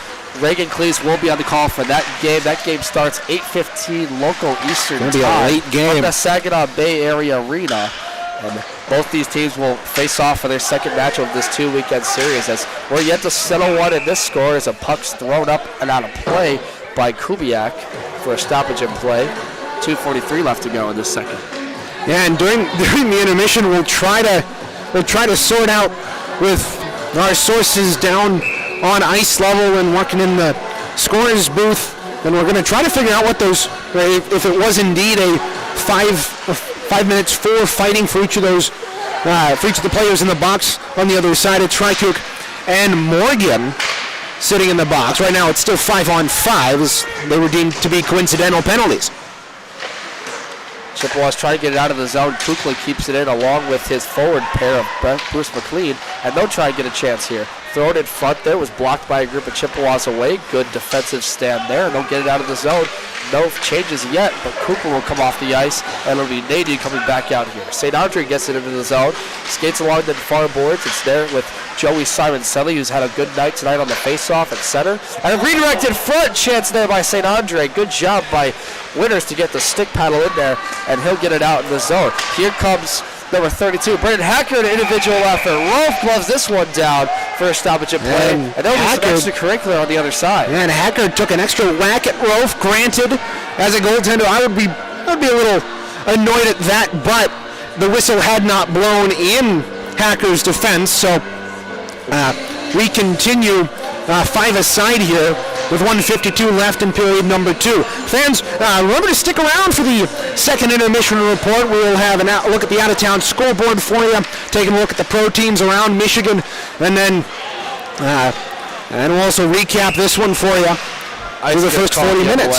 Borzanic chasing after there with Cory Churchill, and this will come back the other way. Cory Churchill, the defenseman senior from Rochester or St. Clair, Michigan, played at Rochester College for a couple years, or one season rather, before joining SVSU. This will be his second season, and he had a very good defensive game. Played in 29 games for SVSU 2 years ago, and we haven't mentioned it too much tonight, but this was the first game between these two teams in 2 seasons, and this is the first season for these Cardinals in 2 seasons after skipping out last year for the pandemic. And there's going to be a penalty here. Jay Nadu, and Chapman's there to knock that away.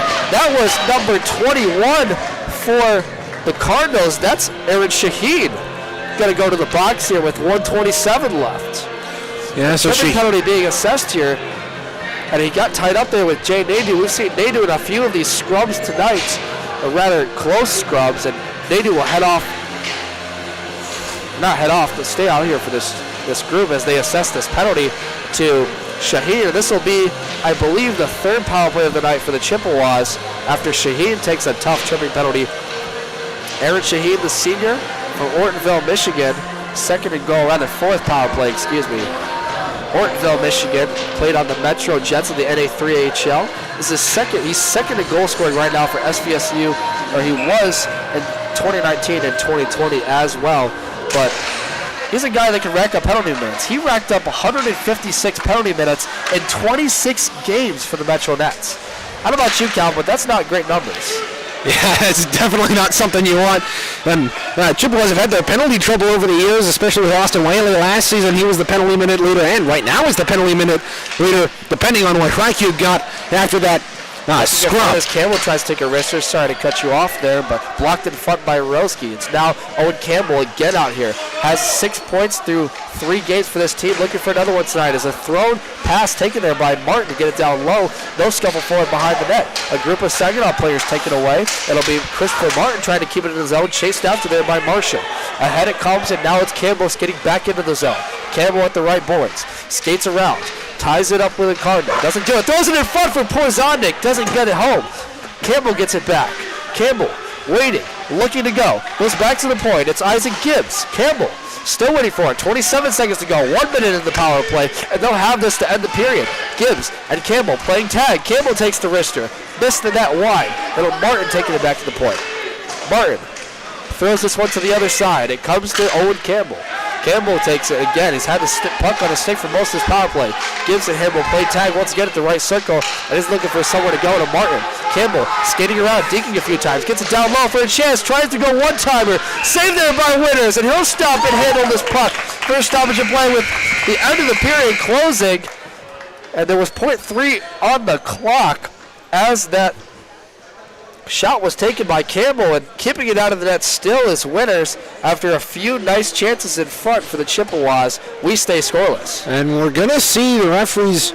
This may not have been the end of the period, but actually, because there were .3 seconds left, but they let the time run out. And we will head to the second intermission. So a dangerous power play for the Chippewas to end that period. They're 4th of the night, and we stay scoreless in this game, Reagan, but a very interesting period. We've seen a scrum, we've seen a few big hits, and I think this is going to turn up to the max even in the third period. Exactly. Much more to come here on the CCHN. We'll be right back with the second intermission report on YouTube.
Reagan Claves back inside the broadcast booth here for the second intermission report, as that was an eventful second period nonetheless. Nothing on the score sheet for either team. Chippewas were able to outshoot the Cardinals by a total of 20-11, getting a lot of offensive zone chances. Jacob Winters making some absolutely fantastic saves to keep this game scoreless. Rofe doing his share of the work behind in net for the Chippewas, but Jacob Winters thus far making a couple of key saves. One on Isaac Gibbs on a cross-ice feed right across the face of goal, and on the back door Isaac Gibbs set, and on the back door Isaac Gibbs shot, and it was turned aside with an absolutely amazing save by Jacob Winters.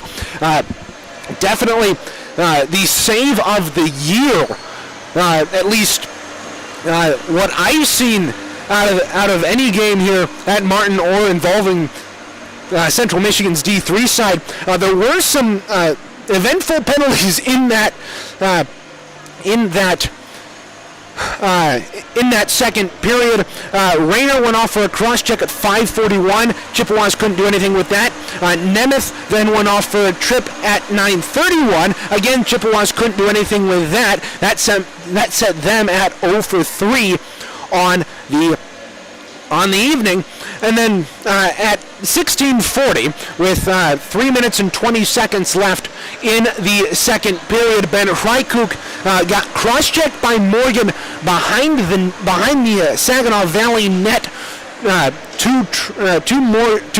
Winters left, and Hrykuk took Morgan to the ground and just started throwing haymakers at his head, and took both linesmen and both referees to jump in and break that so-called fight up.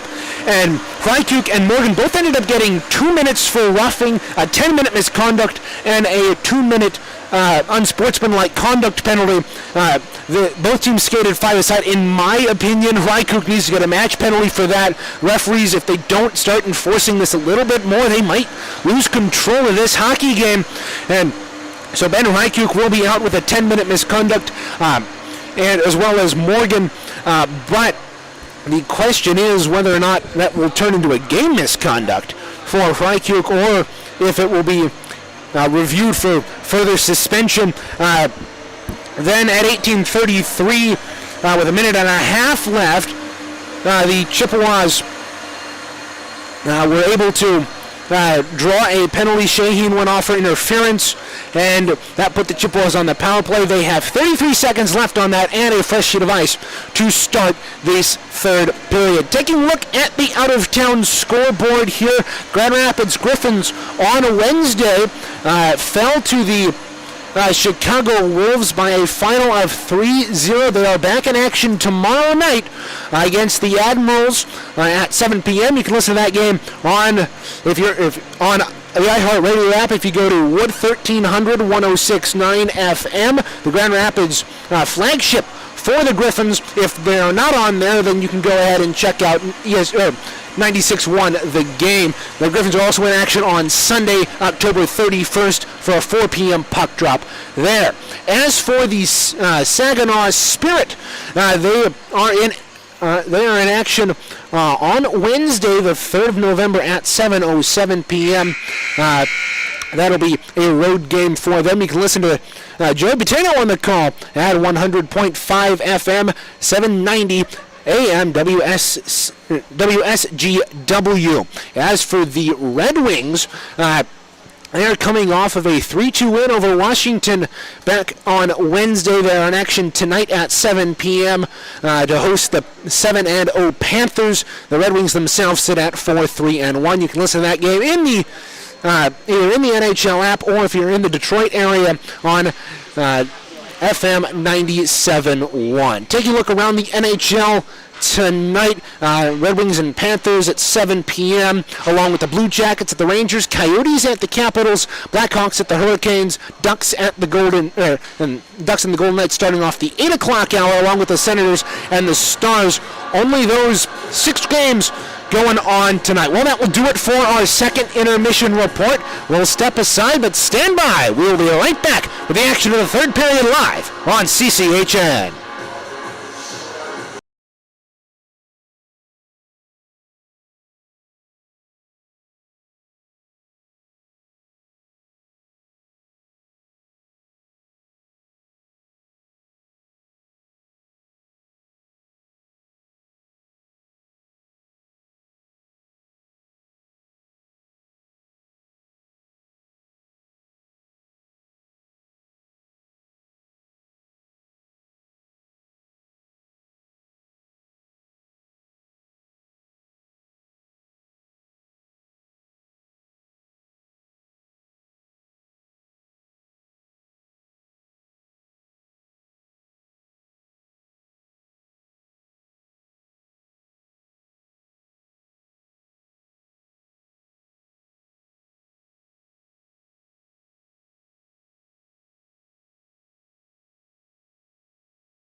Central Michigan D3 Hockey has a new home for all their updates and a new website.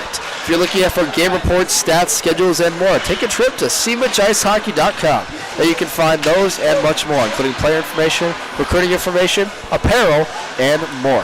That's CMICHICEHOCKEY.com. I almost had trouble reading all those words through because I'm pretty sure most people know how to spell ice hockey. So, but we're getting set for third period of play here. Still scoreless from Martin Ice Arena. I'm Devin Sarah, joined along with Reagan Cleaves. The first of this 2-game weekend series for the Central Michigan Chippewa and Saginaw Valley State Cardinals.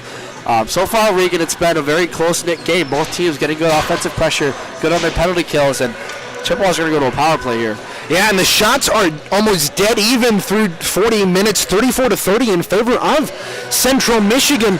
But they've got a power play and a fresh sheet of ice here for the next 33 seconds. If they can win this draw, and Joey Simon-Silly, one of their best face-off men, is digging in at center over the Martin Ice Arena logo. They've got a good chance if they can win this face-off draw and get in the offensive zone. They've still got half of a minute to maybe get a shot on goal and create some more chances in front of Jacob Winters. You mentioned out there Simon Selly back to take the draw with Cooper and St. Andre out there. And you know what? This line has been very good for the Chippewas tonight. Simon Selly with another face-off win. They'll have 25 seconds left in this power play advantage. You got to go the full length of the ice, too. And we didn't mention exactly what happened on that last penalty, but number 21, Aaron Sheahan, received a penalty for sort of a tripping call near the benches. There was a double two-roughing penalty to assess to Ben Hrykook and Trey Morgan of the Cardinals for a penalty, or for a scrum that happened behind the net. On the near side here, and left to right is the Chippewas and Cardinals, and it's Simon Selly moving in, tries a wraparound chance on Winters, back in front of the net. Oh my goodness, how did that stay out? Jordan Cooper on a rebound chance, trying to poke it through and hit the post. Oh my. Jacob Winters owes that post a steak dinner and a very fancy steak dinner at that. Jordan Cooper, the Chippewas tried the wraparound, and the wraparound skid right through the crease onto the stick of Cooper in the bottom of the left circle, or bottom of the right circle, pardon, and he had a gaping cage in front of him, and he hit the left post. Winters keeps it out, the post keeps it out, and we stay even. The Chippewas no longer on this power play. 19:05 of this first minute of the third period gone. It'll be the Cardinals trying to set up out of their own end.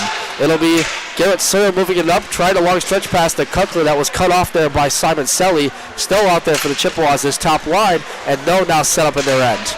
St. Andre, bad turnover in his own net. It's Cutler chasing after it. He'll get help here from Churchill, who will tag up. Tries to get it down low to Hacker, who will chase around for the far side. Chased after there by Christopher Martin, the brother of Captain Brendan Martin, and St. Andre will take it behind his net and set up. Rose having to fight off some chances, though, as the Cardinals throw it in front. Cookler trying to throw it, and we'll get a whistle for a stoppage in play here.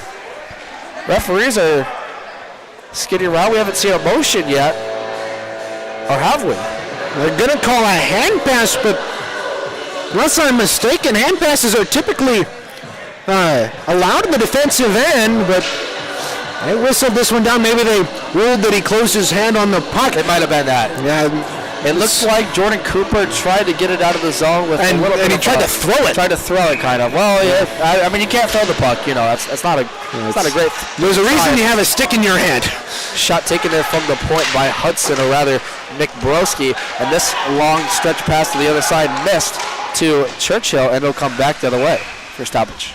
Something that the Cardinals have been doing very well all game, and that just happened in the offensive zone possession for them a couple of minutes ago. They've been doing a very good job this entire game of getting pucks to the point, getting them high in the zone, and putting men in front and redirecting them. They've had many, many, many great chances out in front, and Rofe either has been lucky and has had the puck go by him, or he's gotten lucky in the fact that they've hit him, or he's actually picked up the puck on a couple of redirections. And Chippewas in general are lucky that none of those deflections have have fooled Thomas Rowe so much. Shot thrown in front there. Rebound chance for McComas. Trying to bank it home. Ware stretching the pad. Save there. Behind the net now, taking another redirect in front. It was Dadu trying to take it. Back to the point for Whaley. They set up shop. A couple good chances and a couple good saves for Winter. Two of the stout goaltenders in this MCHC conference showing their muscle in this game. And Rolf will stop this down. Winters again with another rebound save. He's doing it all tonight, Reagan. He's been playing absolutely fantastic from that save on Isaac Gibbs about halfway through the second to that one there. The puck popped up in the air and laid in the crease for a couple of laid in the crease as it rolled slowly wide, but no Chippewas were able to get the puck. And now we have another hand pass in the defensive end. Another hand pass called there, Reagan. I am thoroughly confused. Unless the ACHA has different rules than the NHL, you can, at least to my knowledge, you can do a hand pass on the defensive end. Am I talking to Reagan or Mickey Redmond here? I can't tell. It's great to be partnered with you this season, Reagan. We'll be on the calls together all season long for games that we can make. And, you know, this is really a special time for Chippewa hockey. The D3 team is looking to go back to nationals for their third straight year, and I'm looking forward to calling this with you. Yeah, I'm looking forward to calling games with you. Passing back play-by-play in color. Absolutely. So far, I've enjoyed. We didn't mention it, but this was our first call tonight together as a broadcast crew. We're so happy you all have joined us here. And here's Isaac Gibbs. And now Isaac Gibbs getting into the zone. He takes a shot. Backhand chance. Redirected in front. Campbell couldn't take it home on the backhander. It's taken away there by Winters. Another great save. And a long stretch shot taken there by Hayes from the center ice zone. And Winters able to settle that down for the Cardinals. And Chippewa is trying to make another offensive chance here. It'll be taken here, chipped into the zone by Baker. He'll chase after it with Brett Nelson. Nelson there. Pursued Lasky and couldn't get it on his stick. It's Charlie Hayes setting it up for Hayden Flynn who couldn't handle it. And it'll be Kubiak taken to the zone. Taken away by Chippewas on a 3-on-2 chance. Koznick moving in and a stoppage in play for a whistle. Just barely offsides on that offside. One. That was millimeters offside. Yeah. You know, if we had instant replay here, Reagan, I'm not sure they would have called that. That was offsides, but it was a really close call. And the Chippewas had a great chance with Isaac Gibbs going down the right wing side. And face-off will come to the center ice zone here. It'll be taken here by Jacob Koznick, still looking for that first point. And sent up the way to Kukla. The top line back out here for the Cardinals. Kukla threw one in front that was redirected behind the net. Lasky trying to center it on his stick. Koznick now has it. He'll throw it the other side for Baker, who couldn't handle it, and he'll have to skate up the zone. Koznick lost it on his stick. Taken there by Garrett Sawyer. Sawyer tries to go in front for Kukla. A group of bodies block it away. Here comes Koznick now on the right board, the right wing. Takes a cross-ice feed that was blocked away by Sawyer of the Cardinals. And now they'll send it to the bench. Couple line changes here quickly, Calvin. You know, Reagan, excuse me, you might see later in the game here that they're going to want to make quick changes because a lot of these top line forwards have been out here a while. Yeah. Notably, Joey Simon-Selly. Simon Selly's been out there along with a couple of other players for the Chippewas. That top line has been doing a very good job of applying the pressure along with that along with that Campbell line. They've all been doing a great job of keeping that pressure in the Saginaw Valley end and also playing defense when it comes time to do so. Yeah, referring to Owen Campbell, Keelan Baker, and Isaac Gibbs as the forward groups there for that line.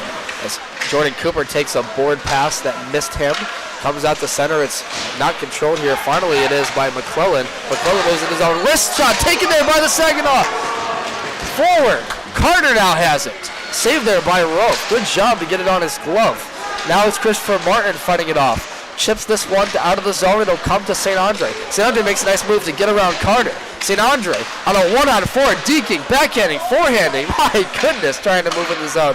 Jacob St. Andre with a few good dekes. And Carter comes back the other way alone. He'll get help now. Tags up with McClellan. McClellan takes a backhander that's saved by Rowe.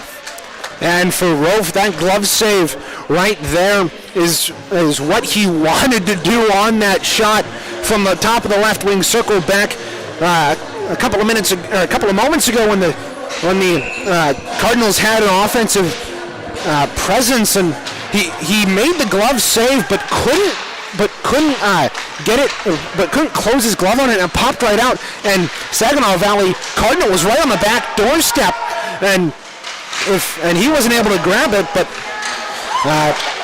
Yeah, the third line back out here for Saginaw. Sorry to finish your point, but I mean, I think the difference is Rofe right now has had a very good job, as you mentioned earlier, making those rebound chances settle down and getting bodies in front with his teammates, but both these goaltenders have just been putting on a show, and I mean, it's really difficult. Both these teams are trying to throw the kitchen sink at these tenders to get one in. And so far, nothing is gone. Porzol moves it in now, throws one for Martin, and he almost hit the goaltender. Now it'll be roughed up Whaley against the boards. Back behind the net is Hudson to tag up. He'll send a stretch pass that missed a Cardinal if they change, and Martin has to go back and get it. Icing waved off here by the referees. There was a close chance, close call at the boards. As Lasky had come over, he would have been the sixth man on the ice, and the puck came right at his skates. He hopped right back on the bench and negated. Baker to chase after it. Sorry to cut you off. Isaac Gibbs threw one that missed the net. It'll come back to the other side. Roughed up there is Baker trying to get it on his stick. Lasky missed it. And here come the Cardinals the other way. Brendan Baker for the Cardinals takes a wrister up over the near side of Rofe. And it'll come back down the other way. Tagging up here is Brandon McLean, the defenseman. Now Lasky takes it. And Rofe, chased after by McLean, has to settle this down. 12:46 gone in the third period. Yeah, Rofe thought about putting that into the corner, then saw the oncoming rush of Brendan Baker and thought better of it, and as he started to push the puck into the corner, he reversed his grip and brought it back into his glove for a stoppage of play. Face-off one there by number 9. That was Baker taking the draw, and it'll come out of the zone, however, as a nice defensive effort by Campbell, who will chase after it behind the net. Tying up there with Kubiak. It's Baker. Brett Nelson moving in. Nelson on a 1-on-3 tries to take a risk. Nowhere to go. Tries near side on Rofe, and he blocks that away on the post. Lasky now will take over. He'll send a stretch pass. That's up for Owen Campbell on a 1-on-2. Owen Campbell looking for his 4th goal of the year. Stops on a dime. Takes a wrister that missed near side. Campbell chased after there.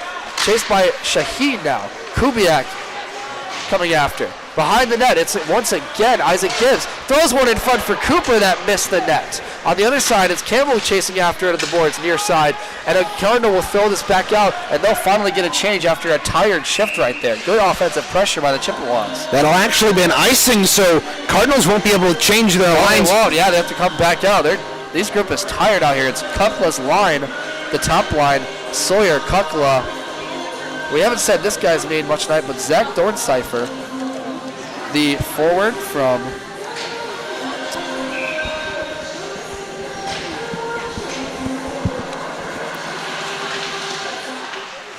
Saginaw, Michigan. Last played with the Utah Outliers in the WSHL. That's the Western States Hockey League. And Zach Dorncipher's been on the doorstep a few times tonight. I haven't said his name much, but very good. Second in total scoring for SVSU so far this season. St. Andre had a good opportunity there, but lifted it high of the net near side.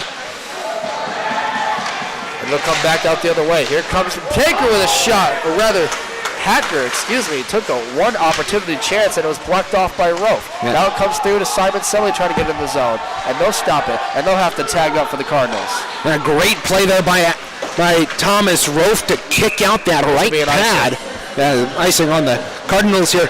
They'll bring the draw back into the Cardinal end. A really nice job there by Thomas Rofe to kick out that right pad off of this shot from the right wing circle in the Chippewa end to our left. And he and Winters, I know we've talked about this a lot, Devin, but both these goaltenders have played very well, not only in the desperation moments, but they've also had very good technique, and they've stood tall for even what one would call a routine shot. And they've both been able to stand tall because of that. Yeah, Campbell tried to throw one in front there, couldn't do it. McCullis now takes a wrister, and that went wide of the net. Nadu trying to get down low to bank it in and couldn't as well. Now it's taken here by a Cardinal player on the right boards. He'll skate up with it to the center ice zone. That's number 32, Brendan Hacker. Hacker said his name a lot tonight. Tries to move in on an individual effort. Will wrap around the other side. Still on his stick, skating with it, turning, and he'll settle back to the other end. chased after by Nadeau, and he'll chip this puck off to Churchill. Chapman takes back over, and he'll try to tag up with a player, gets it over to the right boards for Nadeau. He'll send this puck in all the way to Winters, who for some reason stopped this play, chased after by Kazan. 10:20 left to go, and especially in a time like this now where we've talked about both goaltenders being very good, you don't want to give up a bad turnover or make a bad individual effort trying to be selfish and put your goaltender in a bad position, especially in a late game like this. This is the first time that Central Michigan has gone scoreless in periods since dating back to last year against University of Michigan. Yeah, and if there was one thing I had to critique for these goaltenders, it's the rebound control. Both of them have let up a couple of rebounds that have gone right onto the sticks of their opponents, but so far they've been able to recover from those rebounds. I just have a bad feeling that one of those rebounds is not going to go the way of the goaltender. Well, here comes back out that top line of freshmen. It's Isaac Gibbs taking it from the right circle. Tries to throw it in front for Campbell! Great save by Winters once again. Keeping that puck out. Another chance in front for the Chippewas. Not good. Back behind the net now, it's Rolfe trying to defend off Cardinals. No stop for it. It's Kukla, or rather Sawyer, taking it in front. And now McClellan takes a shot. Blocked away there. Nice job by the captain, Baker, to take that away. Rolfe saved a shot from Sheahan and won't get a stoppage in play after 2 rebound chances that these goaltenders have stopped. Yeah, and for Jacob Winters on that magnificent save. And it's very reminiscent of the save he made on Isaac Gibbs back in the second period, but this time the pass came from Isaac Gibbs on the back door. The Chippewa on the back door was absolutely stoned. That freshman pair leading this team in goals and points, and you can tell why, because they're creating those chances and they're doing it together.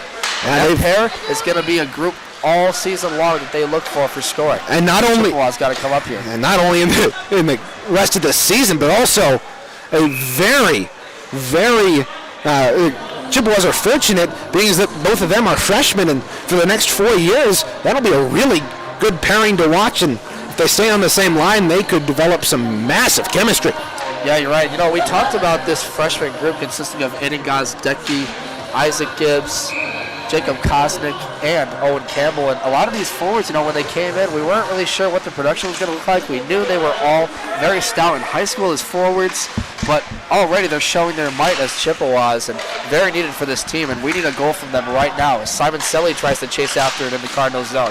Ties up against the boards. It'll be St. Andre getting over there to help, along with Cooper. Tied up there with a group of Cardinals. That's Hudson trying to keep it away from them, and he'll chip this puck back behind the net for Namath. Namath's getting up with it. He'll turn to the right circle, and now to the right board. Wipes out, blows a tire. St. Andre looking to go in front somewhere. Tries to get it to Simon Selly, who couldn't find the puck, and Simon Selly now to the end boards, chased after by Hudson. Hudson and Simon Selly along over there trying to help as a group of players. The referee is urging them to get it out of the end boards. It's Cooper trying to get it out now. He will, and it'll be taken here by Namath, Travis Namath, and they'll skate up for it. 3-on-2 chance for the Cardinals. They skate in, along to Namath. Tries to go backhand shot. They score! On the backhand for the Cardinals on a 3-on-2 chance. They make this a 1-0 game. That's Brendan Marshall with the goal. Yeah, and for Marshall, he fooled Rolfe on the. Rolfe was following that puck pretty well, but it was reminiscent of that first goal against Davenport 3 weeks ago at Davenport, and where Isaac Gibbs was able to pick up the puck from Owen Campbell after he got shut off in the offensive end. And bury it past the Davenport net miner. This time it is Marshall with the goal right there. Brandon Marshall. On the backhand, and that was far side backhand on Rolfe. That was a very good shot. And Rolfe just couldn't get his blocker on it as they make this a 1-0 game with 8:13 left to go. And the Cardinals, for the first time this season, the Chippewas trail in a game. Yeah, and for Brendan Marshall, he was able to corral that bouncing puck in the slot and put it high short side past Thomas Rolfe, and that's a goal that as a goaltender you can't really do much about. It's a bouncing puck out in front of you. You want to get down to be able to make sure that puck doesn't squeeze underneath you, but also that leaves open the top part of the net unless you can't get out. Yeah, I mentioned that goal scored by Brandon Marshall, the freshman from Saginaw, Michigan. Played with MHSAA Hockey Player of the Year Brady Rappoon, who does attend Central Michigan but does not play on this team, as the Chippewas will need a scoring from a star freshman as well, as a couple of them are out there. It's Christopher Martin taking a shot from the point, and that one gloved out and stopped by Winters after Nadu tried to corral it. 7:42 left to go. This crowd urging the Chippewas to get going here. They need to tie this game up soon because there's not a lot of time left, Reagan. Yeah, 7:42 left here in the third. Chippewas have had the offensive pressure all game long, but they just haven't been able to get the puck past Winters. And if the score stays this way, Winters is by far the first star of the game. He's made a couple of terrific saves, and the Chippewas hoping they can take advantage of Winters and his desperation, saves him a couple of times to see if they can get a goal past him here in the final 7 minutes and change. Sawyer threw it into the zone. Churchill went to take after it, and he was stopped off the puck there by Brendan Martin. Another chance here. Shot taken by 32, Brendan Hacker, and that one goes up and out of play into the rooftop moorings of this facility.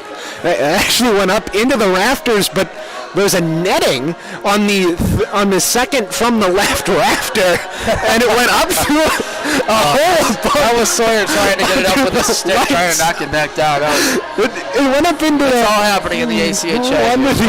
Under the lights and tonight. Stuck up in the netting. And now the question is, what, Sawyer's tall enough. I mean, I look at the fan right now. The fan back there trying to knock this puck back. Martin's able to get it. That's actually Joel Drucker, the backup, one of the four goaltenders on this CMU Chippewa team. He can't get that one over it. What a team player! And right? Brendan Martin finally holds back the net, and it's back into the ice surface. You may not be on the team, but you sure as heck can save a puck. That's for sure over there, Joel Drucker. Oh, one of the goaltenders for this Chippewa team. Haven't seen him start a game yet. The sophomore from Plymouth, Michigan. He's actually playing both club lacrosse and hockey for Central Michigan, Calvin. Reagan. Referring to my no offense taken, broadcast partner Calvin Keys, who will join us later this season, hopefully as an analyst. And we'll be joined more by soon-to-be camera angles, new analysis, and reports on this Chippewa team. Yeah, and the Cardinals, they need another score. Looking for another is Sawyer with a shot. And no reset in their zone, but, I mean, this Cardinal group looks fired up right now. The Chippewas, they need to start moving their feet, I'd say, Reagan. Yeah, the Chippewas play has become a little lackluster in the last couple of minutes since that Saginaw Valley goal, and there was a chance for them offensively. Chance in front there for St. Andre, couldn't get a stick on it. It was paddled away by Winters, and they'll stay in the zone. It'll be St. Andre trying to get it there with Isaac Gibbs. Back out there. It'll be Simon Selly from the point to the slot. Simon Selly looking to go in front for Campbell. In front and blocked away there by a Saginaw player. Hayes takes a slapper from the point. Down low to Simon Selly. St. Andre chased after it, and he's knocked off the puck by the captain, Kukla. And he'll send this puck down the other way, and they'll get off for a change. 6:04 to go in this period. Chippewa setting up. Lasky, stretch pass to St. Andre. St. Andre on a 2-on-2. Here's with Jordan Cooper. St. Andre skates around, takes a shot, saved by Winters. And St. Andre takes a hard board into the net. His head, he's down on the ice. We need to get a stoppage and play here. We will. And they do. He took a scary tumble into the boards. They're going to take... he's down in a heap in the left corner of the Saginaw Valley end to our left. He went down and immediately grabbed for his head. Yeah, and he's still down, Reagan. He hasn't moved since. He's grabbing his face mask, the top corner. He took a very hard check there by, I believe, Zach Hudson. And it didn't look like he went in head first. Maybe it was when his body hit the corner boards and his head might have smacked into the boards. I don't know why else he'd be holding his head. I didn't see him go into the boards head first. We'll wait down here as we assess this injury from Jacob St. Andre. Brendan Martin's over there to grab his helmet. For St. Andre, he was... Team trainer over there from Saginaw. And he'll get up. Yeah, and it's good to see him get up. He's a little shaky. I wouldn't be surprised if they just take him straight off the ice here. Jacob St. Andre, a very, very tough player, as we know. Last year when he played in the national tournament, Reagan, he took a few big hits from Michigan players in that pool play game, and he got roughed up in that game as well, and he's a very, very tough player, great goal scorer for this team, and they want his presence. It looks like he'll start to skate around. That's a good sign. He's still roughed up, though. Yeah, still leaning over the bench in a world of hurt across the way as you take a look at our bench camera. But just to tell you a little bit about St. Andrews' production, in 91 ACHA games in his 5th season, 55 goals, 83 assists, 138 points. One of the best forwards that Central Michigan hockey has ever seen. Unfortunate to see him, but good to see him get up, though, and head to the bench. He'll stay there for a while. As 5:45 left to go, we resume play. Winters stops that puck for a stoppage and play. That was a long shot from Simon Selly. It actually came from outside the Cardinal blue line from the left side. The patience is getting thin for these guys. They're really trying. This top line is really trying to get some sort of production, just get shots on goal. And Simon Selly looking to feed in front. No one home there. It's Martin trying to take it and blocked in front. Cardinals, good job on their own end, keeping pucks away from Winters. As this puck comes back to center ice. Tagging up with it is Chapman and Christopher Martin. Martin now skates back gingerly. Tag with Chapman. Stretch pass there for Kazan, who missed on it. Back to the other side it goes. It'll be taken by Kubiak and thrown to Rope, who will settle it back down. 5:11 left to go in this third period of play. Saginaw leads 1-0 after a backhand goal by Brendan Marshall with 8 minutes left to go. Goal in front here by the Chippewas, and they're going to try and recoup here as Cooper throws one in front. Now it's taken there by Brendan Marshall, who sent it out of the zone. Kosnick trying to go after it, and he'll get it over to Martin. He'll send it to Chapman. Missed on his stick off a saucer. Namath trying to go after it. Simon Selly loses a skate, and now Namath comes alone. 1-on-4 here for Namath. Tries to go through the defense. He'll tunnel it back down low and takes a big hit from Joey Simon Selly. He looks at him for a minute, and Namath lost his stick. You don't know where he's at right now. Namath was going in to hit Simon Selly, but turned out to run into a brick wall. Now McLaughlin tries to take it. It'll be taken by McComas, who takes it away. And here come the Chippewas. Nadu, not patient with it, tries to get out through the center zone and can't handle it. Here comes Kyle Chapman now. Chapman has a goal already in the season earlier against Davenport. Chapman trying to throw it in front. Scrambled in front still. They're trying to poke away at it, and no one's home. Brendan Martin now has to chase after it after it's thrown out by Davenport players. 4 minutes left to go. Icing waved off by the referees, and they have to set up once again. Time running out for the Chippewas. Brendan Martin in his own end. At some point, you got to think. I think Thomas Rowe for you guys. Yeah, he's gonna. We'll let you know on this broadcast if the goaltender's gone here with 3:40 left to go. Play still in action. The Chippewas get it back to the Cardinals zone. It's now McComas on the near side boards trying to get it to the point for Martin, who threw one down low to Nadu, trying to get it in front, and no one home once again. Martin takes a wrister shot, and that one's gloved down by Winters for a stoppage in play. Yeah, Winters' left-hand glove has been very active tonight. He's been snagging a lot of shots from distance from the Chippewas, and he's handled them very cleanly. He's played the net tonight with a lot of poise and confidence. The sophomore for the Cardinals, he's been playing very well tonight, and now Jacob St. Andre has come over from the bench. Off the ice finally. And he, after that rough hit taken there, going to be out of the game, and we hope it's no more than just the remainder of this one. 3:24 left in the third. Wolf still in net, 2 on our left. Yeah, and the freshman line back out there with Gibbs. Winters takes it now for himself, and he'll keep this in play as the Chippewas try to keep in the zone. Martin goes after it behind Winters' net, and he'll tag up there with Gibbs. In front to the slot for Campbell. Slapper taken there by Whaley. Comes back to the other side for Baker, who tries to funnel this tunnel down low. It's taken there by Campbell, who took a shot, and that one missed the net. Good offensive pressure here by the Chippewas. Whaley throw on that one. Went wide in front of the paddle of Winters. And the Cardinals get it out. 2:50 left to go. Cardinals playing some offensive defense here as it's Hacker moving in. Hacker takes a rough hit behind the net from Whaley, and now shot taken there by McLean, rather. Takes one. Kubiak now tries to slap it. Taking away time on the Cardinals. Here comes the Chippewas out of the zone. It's Keelan Baker, the captain, trying to get it up to Campbell, who missed it on his stick. A group of Cardinals set up shop for it, and Chippewas will come off the ice for a change. 2:20 left to go. Still waiting on Rolf to see where he goes. He's not gone out of the net yet.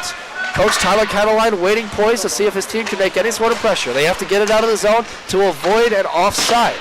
Thrown into the zone is Charlie Hayes. It'll be Cooper to chase after it, but Winters is there to corral it for his defenseman Kubiak, who will tag up with Matthew Carter of the Cardinals. Simon Selly in his own end to reset. 2 minutes gone now. They're going to look to pull the goalie soon, I'm sure, but Rolf has to glove this one down for a stoppage in play. And that one isn't going to help the Chippewas here as Thomas Rolf is forced to hold on to that puck instead of keeping it moving. So Chippewas now have a draw on the defensive end. This is a must-win here for Joey Simon Selly, who's digging in against Matt McLean. And he does not win it. McLean wins that face-off and blocked in front for up out of the mountains. We get a whistle. And that's going to be another draw on the defensive end. Luckily, only 1 second off the clock there. Here we got 1:49 left in the third. Simon Selly loses another draw to McLean. Very good job by the Cardinals to keep it in, but now Cooper tries to move up with them. Now 1-on-3, trying to make an effort. Desperation here, gets it down low to Whaley, who threw one across rather Kosnick and tries to get it to the other side, but to no avail. Roughed up by a Cardinal. They'll send it out of the zone, and it's Charlie Hayes having to go back for it. 1:28 left to go in this period, and Cataline is looking at Rolf. He's not sure he's going to pull him yet. Here comes Simon Selly. Rolf waiting at the top of his crease. Simon Selly roughed up on the puck by Nick Broski. Big hit there in his own zone. Gets it out. 1:13 left to go, and Rolf will signal icing, and we'll come back the other way. And we're going to see. Tyler Cataline tried to get him for too many men there. The referees didn't call it.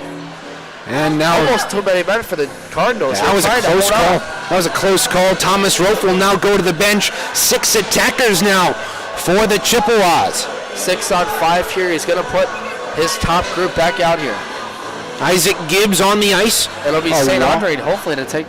St. Andre's on the bench right now. They're signaling 5 skaters. They're looking for the 6th. Here comes Jay Nadeau to take it. Owen Campbell will take this draw. Out there with Isaac Gibbs, Keelan Baker, Alex Lasky, Charlie Hayes, and Jay Nadeau to join this 6-on-5. Face-off won by McClellan of the Cardinals, and no tie it up on the boards. Trying to keep it in as Gibbs.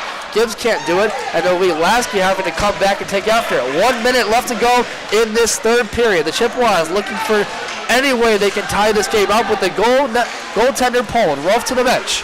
Here come the Chippewas the other way. It's Isaac Gibbs tying up with Lasky. Isaac Gibbs trying to make an effort in front. Gets blocked off the puck by Namath. He'll send it to the other side where Nadeau will stop with it.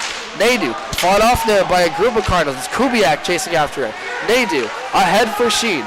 Nadeau gets to the point for Christopher Martin. Martin threw a shot that missed. Good deflection there by Owen Campbell on the 40 seconds doorstep. left to go. The Cardinals come back the other way. It's Marshall trying to chase after it with Hayes. Hayes gets it back to center ice. 20 seconds left to go for the Chippewas. One last surge for the tie. They're looking for it. Martin at the point. Takes a slapper that's gloved down by Winters. Can't handle the rebound. Nadeau chases after it. 10 to go. The Chippewas can't control. The Cardinals will handle this. Send it out of the zone. And the Saginaw Valley State Cardinals come into Mount Pleasant and they win their 3rd game of the season. 1-0. After the goaltender was pulled for the Chippewas, the Cardinals hang on after an excellent effort by goaltender Justin Winters to record his first shutout of the season. The Chippewas will fall to 3-1. Saginaw Valley, 3 wins, 2 losses. And Ricky Rayner coming over to grab the puck from the referee to give eventually to Jacob Winters for his first shutout of the season. And both teams will now motion at center ice for handshakes. A very good game, honestly, by both teams. And both these goaltenders have been the stars of the night. Thomas Rolf saved a lot of great chances in front with Cardinal players. But it's Brandon Marshall who breaks the ice for the Cardinals and gets them this win. 1-0 over the Chippewas in this game. We'll step aside and we'll regroup and then come back for the last time here from Martin Ice Arena as the final score 1-0 in favor of Saginaw Valley. Stand by. Post-game report coming up next.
Welcome back to Martin Ice Arena here after the final score. Saginaw Valley State with a 1-0 win over the Central Michigan Chippewas. They hand them their first loss of the season after 4 games of play. Saginaw Valley improves to 3-2. They now have won all of their games at least once over their MCHC conference opponents, and now Central goes 0-1 in the MCHC. So to give us our 3 stars of the game, Jacob Winters saved 52 shots on goal tonight to stay perfect. That's an excellent outing by the goaltender, Jacob Winters, who kept Saginaw Valley in this game after some great chances. Yeah, Jacob Winters definitely deserves that first star. He made a couple of phenomenal backdoor plays, moving side to side on passes that on shots that he honestly had no right to save. But he didn't care, and he made some absolutely jaw-dropping saves, maybe worthy of Sports Center, but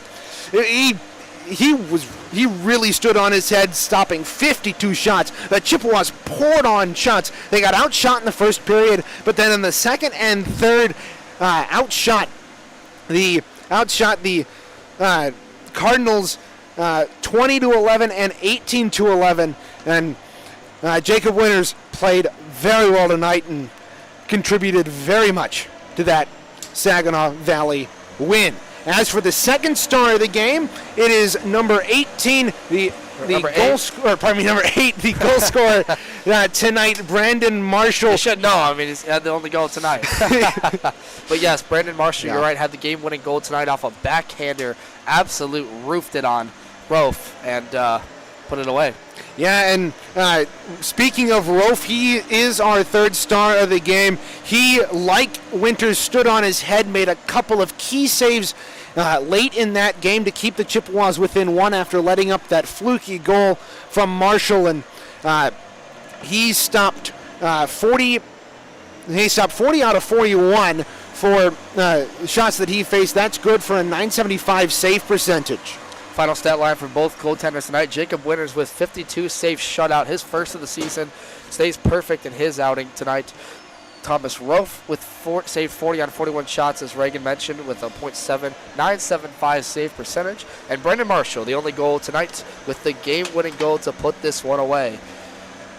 And if you're Central Michigan now, you're going to move on tomorrow night to play at Saginaw Valley in their arena. And what's sure to be another close matchup after both these teams went almost all the way scoreless, Reagan.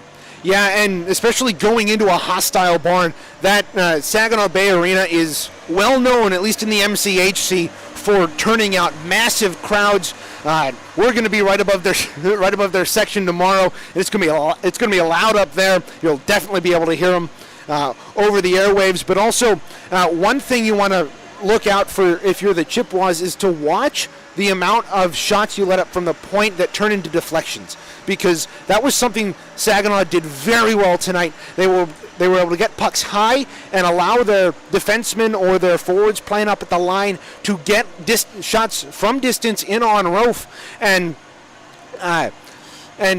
although the one goal didn't come from that, there were multiple chances that were deflected out in front, and Rofe was either in the right place at the right time, or the shots went wide, or Thomas Rofe reacted to him, and that's something the Chippewas need to look out for tomorrow. Also, looking ahead at tomorrow, Jacob St. Andre, he went down with an apparent head injury in the left corner in that third period. He was out for the remainder of the game, eventually came off the ice and worked his way into the locker room. He came out without his helmet to watch the end of that period, but we hope he can come back, but also if he is unable, we wish him a speedy recovery. So your final stat line for tonight's game: 1 in favor of the Cardinals of Saginaw Valley State, 0 for the Central Michigan Chippewas. You can catch our game tomorrow night for the second of this weekend home-and-home series between these teams. That game will take place at the Saginaw Bay Area Arena, home of the Saginaw Valley State Cardinals, as we've mentioned. And that game will kick off at 8:15 p.m. Eastern Time. You can catch that game all live here on CCHN Broadcasting Networks. And we thank you all for tuning in to what was the first of hopefully many of our televised series of broadcasts for these teams, for this team of the Central Michigan Club Hockey Network. With that, we'd like to thank our producer, Liam Lange, for his efforts tonight next to us, along with camerawoman, we should say, Sammy Hutter, as well as our great MAC TV staff here, Nick Toner, for all the great help he's given us to start this off, and as well as Cameron Hermel. You can catch the rest of our games the rest of the season away, and we hope to stay with you here on the Chippewa Club Hockey Network. So for Reagan Cleese, myself, and the rest of our amazing CCHN crew, we wish you farewell and tune in tomorrow. Have a great night, everyone.